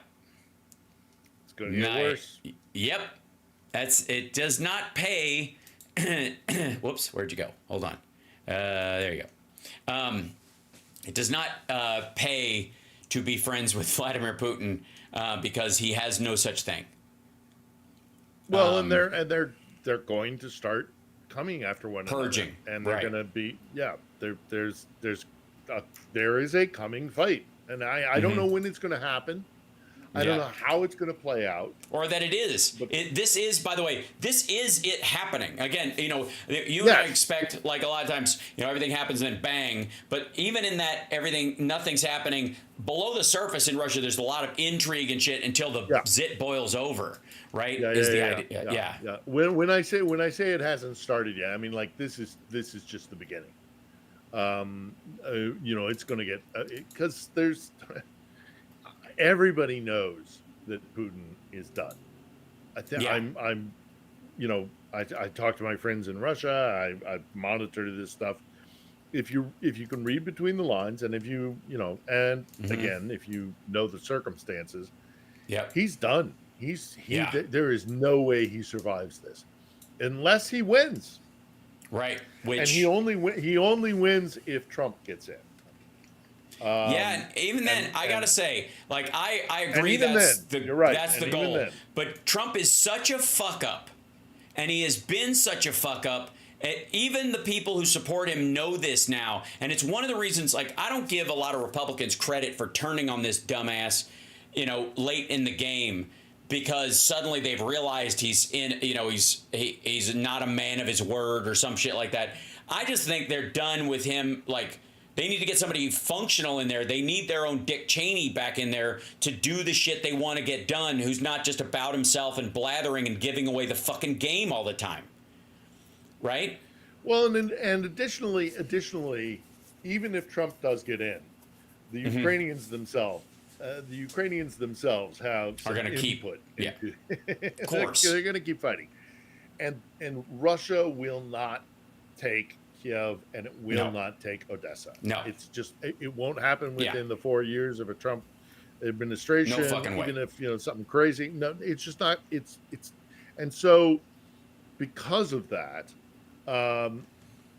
they may get away with getting the Donbass. They may get away with getting a little bit more territory here. I mean, they just left a city of 14,000 people, the city Ugledar, out in Donbass. 14,000 people, not a big city by any standard. And it took them 2 years to do it, and it cost them 110,000 troops or something like that. They're not going to take Kiev, and they're not going to take Odessa. And however this shakes out, however this concludes, when it's all said and done, the Russian people are going to look around and go, well, why did we do all this? What was the because again, they don't. What's the fucking point? They are willing to expend soldiers, no problem. That's what Russians do. It's their gross. It's sacrifice for the state. It is what it is. It's who they are. It's not about they don't believe in an individual, like, that the pursuit of happiness and inalienable rights, because that's the state is what matters, not the individual, not the citizen, the state. So the Russians are willing to sacrifice so many of their soldiers, but if they lose empire, if they lose status, if they lose power of the state, that's when the leader is in a very precarious, and we're so past this.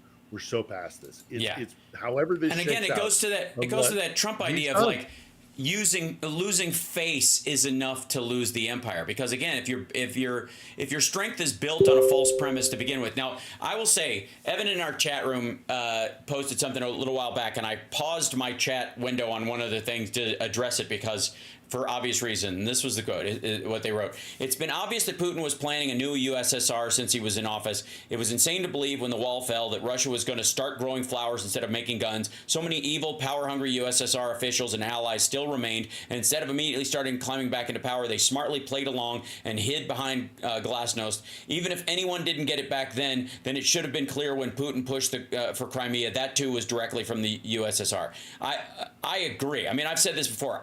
Increasingly in retrospect, Georgia was the thing for me. I think 92 was a rope-a-dope. Was everybody in on it? Was Gorbachev in on it? No. They probably fed him the line that we really were going to open up. In the same way that if you look at some of the people that fed Xi Jinping to the top of the CCP, that have been part and parcel to the princelings and all the people in the fucking CCP for a long time, that post Deng Xiaoping were kind of like, yeah, we're open for business. It's totally fucking cool. It's clear now that even if the chairman of the CCP for a couple of generations of it, if they believed in that opening, that was because that was their goal. But behind the scenes, the functionaries of the CCP, the people who really ran it and kept them, on a short leash, the effectively their deep state, which actually does exist in the CCP, because that's the irony of it, is that we don't have a deep state. We can fucking fire people if we want to, and they just get a pension and fuck off. But in the CCP, they're in there because their families were members of the original Mao movement, and they stay in there, and their sons get a position in it. Their daughters sure as shit don't, but their sons get a position in it, and those people entrench that power and want to keep it. based on that ideology that got them there. You know, again, you dance with the one that brung you. They want to stay in power and keep the CCP functioning as a communist entity, even if it pretends to not be for a while. And so I think the turn that Xi Jinping, is doing right now, which he's doing in a very Trumpy way, it's very ham-handed and stupid. I think while he, again, is seemingly a true believer in this dipshittery, and everybody before him may have believed in, we're going to be open, we need to be open, and opening is better for the people, and it was. Behind the scenes, the people that would ultimately go to support Xi Jinping and help him run the place into the fucking ground were planning this all along. And that's what Deng Xiaoping meant when he said, hide your strength and bide your time. He's like, we'll pretend to be opening. We'll pretend to do this. And then once we get enough stuff and they rely on us and we have a certain amount of control where they're scared to attack us because they will slit their own throats, then we'll take over. We will sever our ties to the rest of the world and then put our tendrils out and take over, continent by continent. Africa, South America, that's what they plan. Now, their problem is, obviously, is that Russia had a very similar plan. And they came to it first. When they decided to rope-a-dope this shit, it's right about the time Deng Xiaoping is coming up with this hide your strength, bide your time bullshit, because they were watching the USSR fall, and they're like, fuck, we're going to have to open or we're dead because we don't have the resources to feed our own fucking people. So we're going to play this game.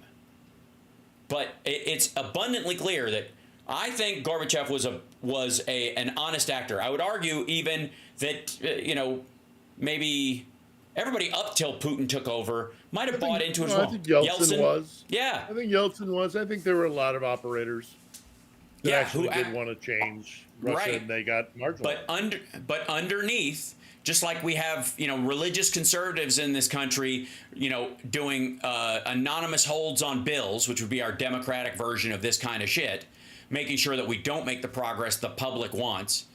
There were these guys going, okay, we'll let you have the illusion of it to some degree in Russia, but, one of these days we're going to pull this snare shut.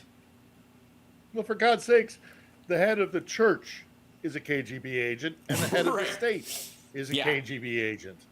Yeah. Both Patriarch Kirill, the head of the Russian Orthodox Church, is a KGB agent. Mm-hmm. Vladimir Putin is a KGB agent. That would be the deep state. That would be, again, if we had a bunch of people, the deep state. That would be the deep state. That would be the intelligentsia. That would be the security services. And we've spoken about this the intelligence community, right? Right. The army actually has no love for these people, and the oligarchs, of course, are pursuing wealth and power. The Democrats got kneecapped like from the start. Going all through Nemtsov, dying on Red Square, for goodness sakes, Boris Nemtsov, Navalny, more recently. I mean, anybody who wants to create a different kind of Russia in the civil society, right? They don't have a chance in hell. The military does, and the intelligence services, who control both church and state, they do. But the army has been also has had its leadership.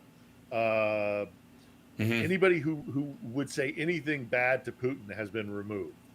Yeah. And so there's been a takeover of the military by the intelligence, and has been absorbed into what's called the Siloviki, the strongmen.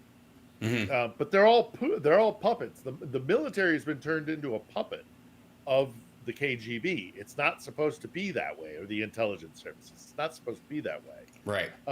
There was a long-standing history of the army actually being the one calling the shots, and that's gone. Or the political class, when it was the Politburo during the Soviet Union. All of that is gone. All of it serves Putin now, and Putin is the KGB. And I gotta say, like, I think the hardest part.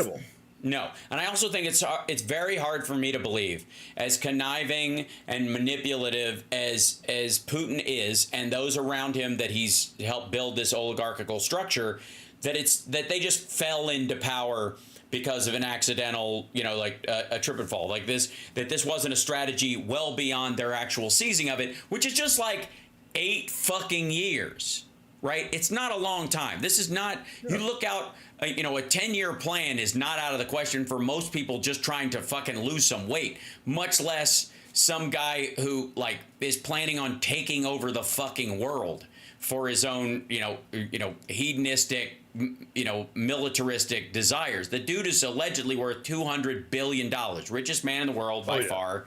And the other thing too is, this is the weird part. That's just control money, because when you and I think of rich, we kind of think of the hedonistic aspects of wealth, buying a bunch of property, having a bunch of dumb golf courses, gold toilets and big buildings and shit like that.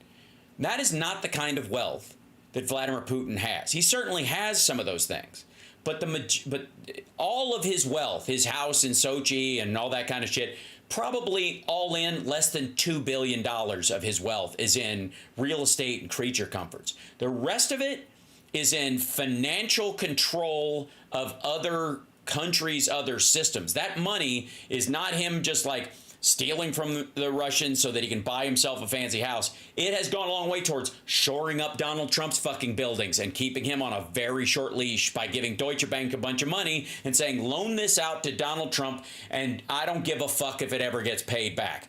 You guys can keep the interest, but just don't touch it. And that's exactly what they fucking did.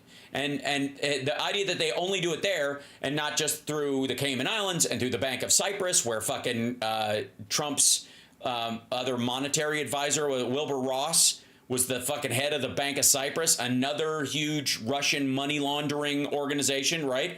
Handing out loans for no fucking return to sketchy motherfuckers like Epstein and Trump and others. By the way, I wouldn't doubt, Paul Manafort was an investor and owns part of Seinfeld. That people know that he had money.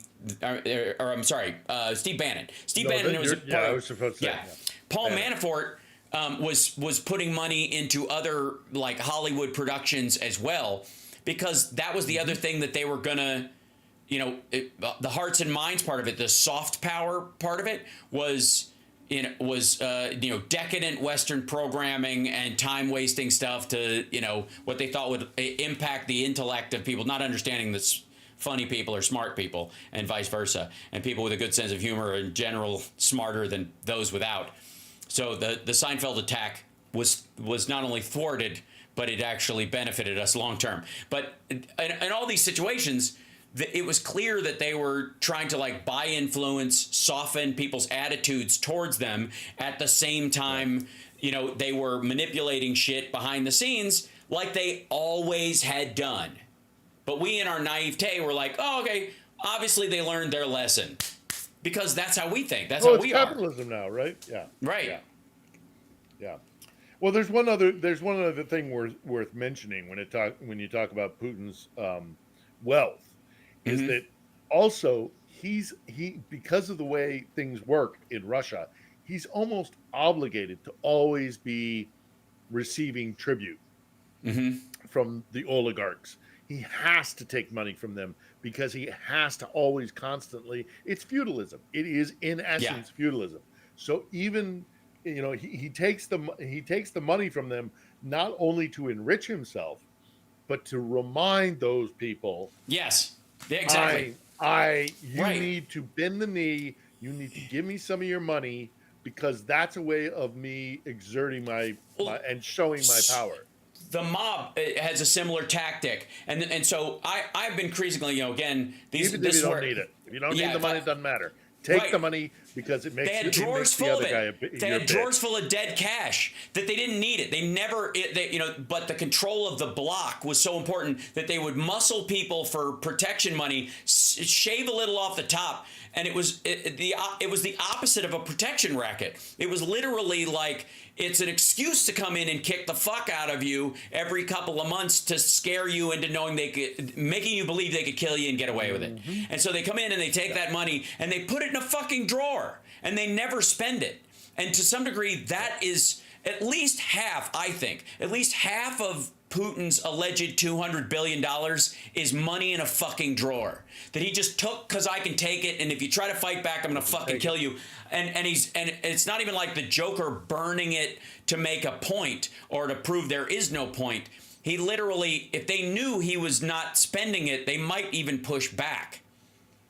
You know, even the illusion of opulence helps you in that situation. That's why gangsters wear nice suits, even though they walk in the same streets as everybody else. You walk around with all this shit like, I'm wearing the money I took from you on my fucking knuckles. When they're not. It's not even close to the kind of money it would take for that kind of shit. It is so telling. And then, you know, again, increasingly it looks like Rudy Giuliani, his whole, like, mayor, you know, America's mayor bullshit was a contrived fallacy that he participated in as a, you know, not as somebody who fell from grace, but never had it in the first fucking place. Nobody becomes that disgusting a pig towards women overnight or just because you're fucking old, right? What happens is you get louder about it because it stops working. But you treated women like shit your whole life. You don't just like arrive at that. And the way he treated his the woman who's, you know, his assistant or whatever, it's like it's just so fucking gross. And that girl he thought was 15 in the Borat thing. Borat movie, yeah. Right? He thought she was 15 years old. She was obviously of age because she was playing a character. The actress was over 18. Doesn't fucking matter. It's still sexual assault. Even if he took his hand and put it on his dick, he'd be sexually assaulting this woman in the movie, period. But the fact that he thought she was underage. He thought she was 15. Okay, so in that case, is that fucking new? Does somebody decide they like fucking 15-year-olds at 65? I don't think so. So the other thing is like, if they get their claws into you, if they get a leash around your neck, when does that shit start? And what do you do to make sure that they don't tighten it? And he's involved, like, as soon as fucking Trump, you know, like, asks him to, he's all over fucking Central and Eastern Europe with his security company, you know, selling security services to these rich fucking secondary, you know, second tier CSTO oligarch guys. And I honestly believe that the Russians decided they wanted to move into New York with a business that was there and compete with, you know, what was effectively the Chinese in Chinatown. And they were like, you know, the perfect person to do it? A fucking Italian. We'll buy a guy with an Italian last name and have him broom out the fucking 5 families, and we'll move in. And it's exactly what fucking happened. Try and get an Airbnb in New York City that doesn't have a Russian person on the other end of the phone. Try it. Anybody, honest to God, insist on speaking to the person you're going to Airbnb on in New York City, in Manhattan, Brooklyn, Queens, any of the 5 boroughs. Try it. And I guarantee fucking, and they will all say, I've only done it a couple times because I stopped. So like, I am Airbnb when I'm traveling a bunch. But when I did it a couple times in New York, I was like, oh, it's cheaper than a hotel, and I get a refrigerator, and I can do my shit or whatever. And I was like, the last one I was in, I was like, this seems like a brothel bedroom that some like Russian prostitute uses the rest of the time when, you know, when it's not full, or even when it is. Sure. Right. And the person was like, I literally was like, hey, how do I get the key? And I call them. They're like, yeah, don't tell the door person that you're there. Don't ask for her name on the thing. But like, it was like, I'll meet you outside and give you key. Like, and I was like, oh, okay, fuck this. Right. And it was that in and of itself. The story of like Brighton Beach and Little Odessa in the late 80s and all through the 90s, right, is a fascinating story of just like all these guys, Soviet, you know, not just Russian, but like these Soviet guys, as the Union falls apart, coming over to the States and what they do in and you're 100% right. I think Giuliani has been knee deep in Russian influence and blood and money since when he was still, what was he, DA in New York? I mean, it's just, it stinks. It's weird fucking difference. High heaven. Jesus Christ. And the fucking, like, even the stop and frisk shit that became big, you know, was literally like, one of the complaints the Russian mob had was black gangs, and this is related to fucking the cocaine, like crack cocaine stuff, going on in Los Angeles, and that's spreading around, and that there were black gangs, the Bloods and the Crips, who were working. They were starting to gentrify and turn into real businesses instead of getting known for shooting each other to pieces. They were creating a functioning drug market and competing with the other mobsters there. And so, there aren't. Let me tell you something. They're not stopping and frisking fucking Russian dudes in silver suits, right? And with herringbone fucking ties. There was a reason why the timing of that was like, let's start throwing some of these black kids who are the money runners and the drug runners for these things to give the Russians and the Chinese a chance to get a fucking toehold. Yeah. Like, it reeks. Yeah, it fucking reeks. We thought, I've said it a million times. I'll say it again. Yeah. We, in our hubris, thought that at the end of the Cold War, because we won the Cold War, our system would go east. What happened was their corrupt, organized crime kind of system came flooding west, and it is far more insidious. It infected everything. Right. It's like a poison. It's like a poison. You go to Knightsbridge in London. Go to certain sections of Paris, obviously Milan, the south of France, plenty of places in Lake Como. You're gonna find guys, that are speaking Russian, because the second the Iron Curtain came down, they were like, hey, these naive, idiotic guys who pretend to play by laws, quote unquote, we can just run roughshod all over all of these guys, because ultimately we'll back it up with piles and piles of money, or we'll back it up with the idea that you better pay me back or something bad. I'll push out a fucking window. Right. Yeah. It's a lovely daughter you've got. Be terrible if something happened to her. Right. Literally. And I think, and it's not new, and the idea that it's something that old and that has been around for that long and worked so well for these assholes for so long, the idea that they would change on a dime is fundamentally naive. And the idea that they would not only not change on a dime, but not that this was all part of it. Again, the argument is, did the Cold War ever really end? Did it just enter a new phase, a more cloak and dagger phase than it ever had? I mean, the Iron Curtain, as much as it kept their citizens in, and we had a defensive line for where we could pull it, it also protected us from that virus. And when the curtain came down, that virus spread like a pathogen. Because our system is based on a fundamental naivete. We got it so wrong. Right. But if there's a silver lining to this war, it's, as I say, it's that we see you now. We get it. We get it. And I think, if we can get this war right, and obviously if Putin's puppet doesn't get back in the Oval, we're going to push back. We're once we get Trump in our rearview mirror, I firmly believe it, and I get people will argue with me about this here in Ukraine, because there's a certain growing cynicism about Western support for Ukraine, here in Ukraine. But I get into arguments all the time, and I'm like, no, you don't understand. We need to get the grenade that was thrown into our system in the form of the Orange Man. Once we get that in our rearview mirror, there are a lot of people who know exactly what the Russians have been doing to us in the intelligence community, in the defense community, civil society now. Obviously, there's a lot of animosity because of the war, but the depth of their infection into our system, which is known only by like our intelligence and our security and our defense guys, although others are clued in as well, obviously. Once we get him in our rearview mirror, I firmly believe we're going to go for we have to.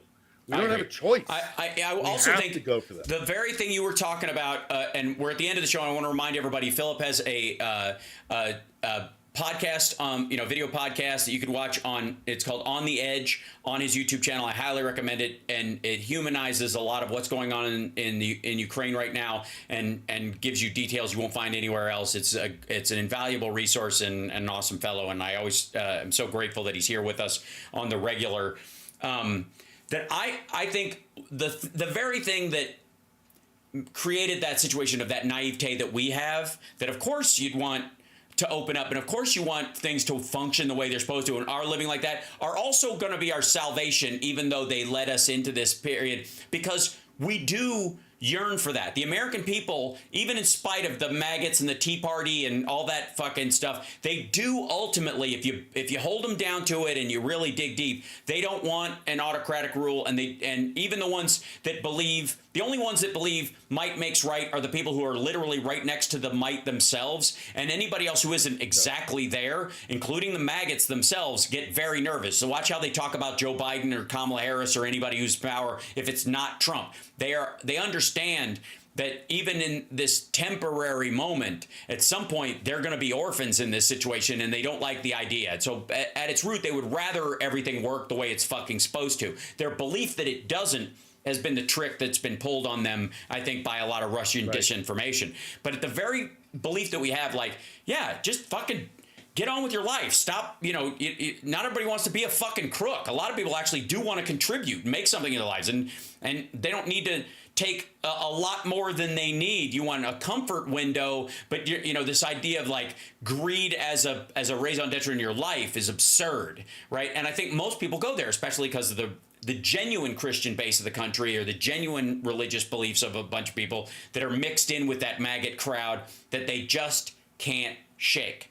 So for me, I'm way more hopeful about how we handle it, but I also think I don't want us to become cynical towards other countries. I just know we can't be naive. And that's the balance we've got to strike. We got to stop being naive about what Russia intended post-Cold War. And again, I don't even think it really ended. It is continually going on as far as they're concerned. It ended as far as we were concerned. But as far as they're concerned, it's ongoing. The Cold War never ended on the Russian side, and won't. And as long as we're aware of that, I mean, you and I get into a fight, one of us can put our hands down, but if you keep punching me, fight's still on, right? It's not, I may have been under the impression we both dropped our arms because we're not going to fight anymore. But if you've got a knife behind your back, I'm allowed to not be stupid. Trust but verify, trust and Allah but tie up your camel, all that kind of stuff. It's over. It's the idea that we could have some sort of restart with Russia, and then we could find some sort of, because we won the Cold War. I think that's gone. I think that's gone. So whatever happens with this war, whatever happens in November, we're sadly, I mean, it is what it is. I'm not a fan of conflict, but we can't let Russia be the poisonous influence that it's been for the last 30 years. It's done. It's over. So it's Putin overplayed his hand, and it's time for us to take Russia seriously as an adversary that isn't going to go away just because we win, a Cold War or whatever. Well, that's the problem with the generational fight when you've got a multi-generational plan, is that a lot of guys get, like Trump and Putin, get impatient towards the end of their life because they know it's not going to, whatever the plan was, it's definitely not going to play out fully while they're alive or healthy or young enough to enjoy it. So then they start scrambling to try and make it happen early. You got to, maybe look, Jesus is obviously not coming back, but maybe if we sneak a nuke into Israel and put it under the Temple on the Mount, we'll force Jesus's hand, right? That was famously like this religious preacher in the United States and this group around the world of like super evangelicals who are like, we'll trick Jesus into coming back by blowing up the Mount because it's in the prophecy. If that happens, we're a go. So we'll do it ourselves. And that's what happens when something that is outside the realm of your lifespan, or a plan that is greater than that or beyond that or whatever, doesn't play out while you're alive, and you're like, Yeah, but how am I going to cash in on this shit if I'm too old to fuck by the time this happens? I don't know. I'm starting to. We better do this quick. And you can't, what is it? Cheap, quick, and good. You can only have 2 at a time, right? Right. And most of the time with Trump, it's cheap and quick. So nothing's good. And when nothing's good, it leaves openings for people to fuck up your plan. Because you didn't pay attention to the details. That's what good is all about. All right, I'll let you go. Thank you so much for sticking around, Phil. All right, bud. Be safe. No worries. And I'll see you on Saturday. Yeah, you will. All right. All right. Thank you. Take care. On the Nice Edge, talking Philip to you. Bittner. All right. Yeah. Cheers. There he goes. Thanks, Ladies bud. and gentlemen, Philip Bittner joining us from Kyiv. And I want to thank you guys for being here today as well, if I may. It's interesting. Today I felt like was more of a conversation, about the kind of, I felt like I got on a couple of rants about things, and maybe it was just because I was up till ass in the morning doing the debate last night, and my frustration at the total lack of answers that, real answers, real policy answers that JD Vance gave. It was all just a reiteration of the problem without any solution. And that kind of thinking, we can't let it slide. I think, and not just because my name is Hal, and oftentimes this word rhymes with it, so I often, people will say, if people stub their toe or ask someone how, I will oftentimes turn around and go, yes. But like specifically when they're talking about, the food's too expensive, and we got to fix it. Okay, how? Drill, baby, drill. Okay, how? Because you should be able to get to everybody's solution in one how. If it's 2 hows away, they're evading. If it's 3, it doesn't exist. Because they'll go, drill, baby, drill. Well, we'll just go back to the energy policies of Trump. Okay, how? We were producing less. So we're going to produce less oil? No, more. Okay, how? There's only 2 ways you can drill, baby, drill. Because we do not nationalize our oil in this country or our natural gas or any of those things, right?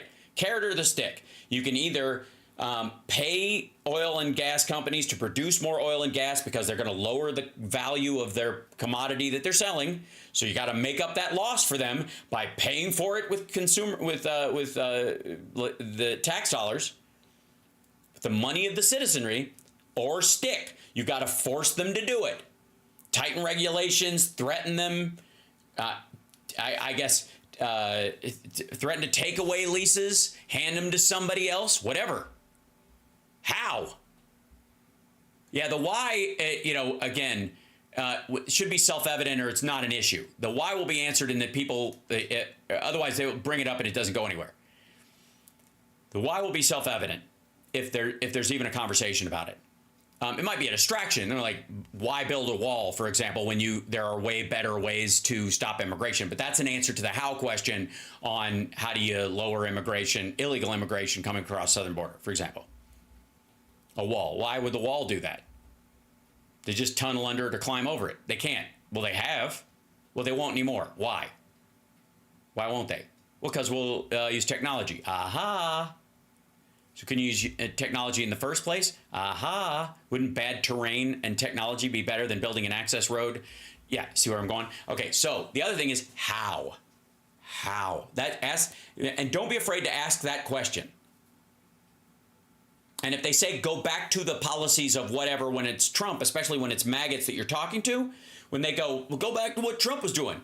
Okay, when we were producing less oil and gas? When we had more people crossing the border? When we had more people dying of COVID? So, and the other one is like, how? We'll go back to the immigration policies of Trump. Those were all pandemic rules. Title 42 was put in place because we had a pandemic. Once you end the pandemic, Title 42 has to go away. That's the law. You want to change the law? Then pass a bill. There's your how. We're going to change the rules to make Title 42 the rule of the land. Okay, so anybody who's caught, you just turn them loose, you don't adjudicate them, and they can cross as many times as they want. So you basically create a drug conveyor belt. You codify Title 42 and fuck the border. Because nobody's under threat of going to jail. And even if they cross 25 fucking times, they could still become a citizen one day. That's Title 42. See what I mean? How? The answer is how. How are you going to get there?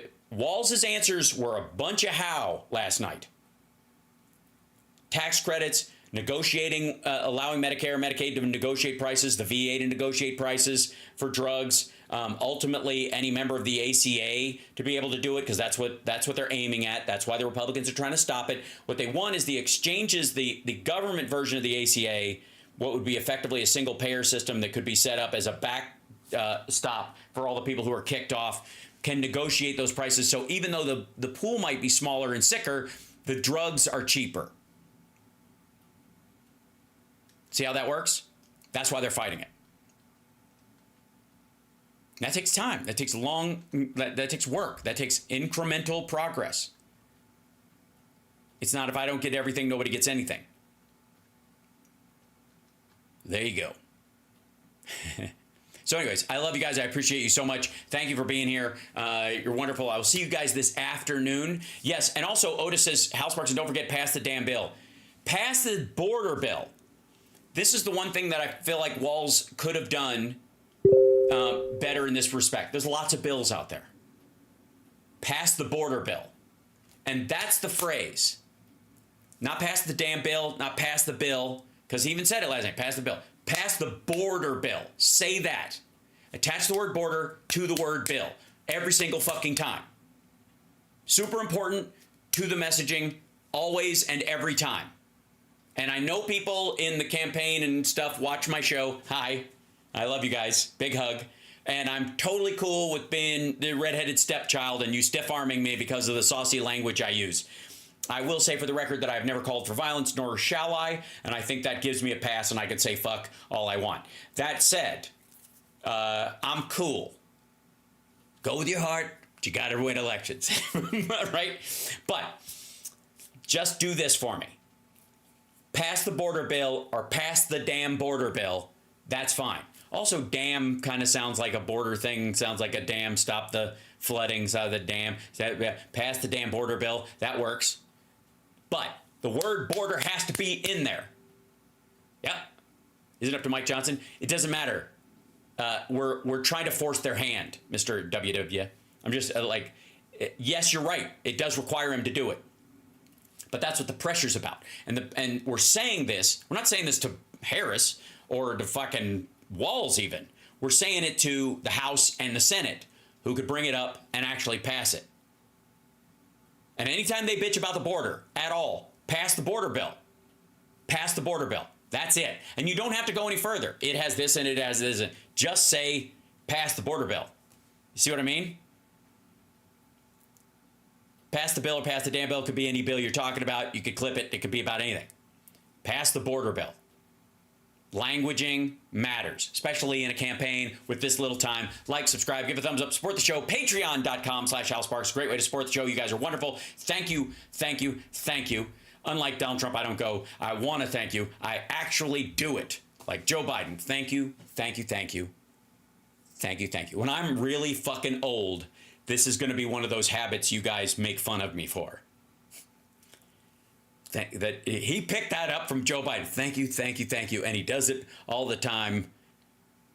Thank you, thank you, thank you. Not a joke. Actually, I wouldn't say that. I would go, I'm joking. That will be my tick when I'm an old president. Fucking around. I'm joking. How's Summer? Yeah, she's great. So anyways, thank you very much, Stargal or Starlene. I appreciate that. It's a little loose, the top knot or whatever. I'm using one of those hair bands that allegedly doesn't crimp your hair. It's an experiment. Work with me. All right, enough about my hair. I got shit to do. Hold on. I don't read, obviously. I know. I look. We all got shit to do. I had a beat off. So, I anyways, think people saw that loud and clear. Yeah, no question. So I will see you guys this afternoon. Take care of yourselves and take care of somebody else. And don't forget, share the show out. Remind people that we're on 3 p.m. Pacific time today, this afternoon, Hump Day show. I don't want to turn this into a Midwestern goodbye where I just keep talking, but it's just important. Damn it!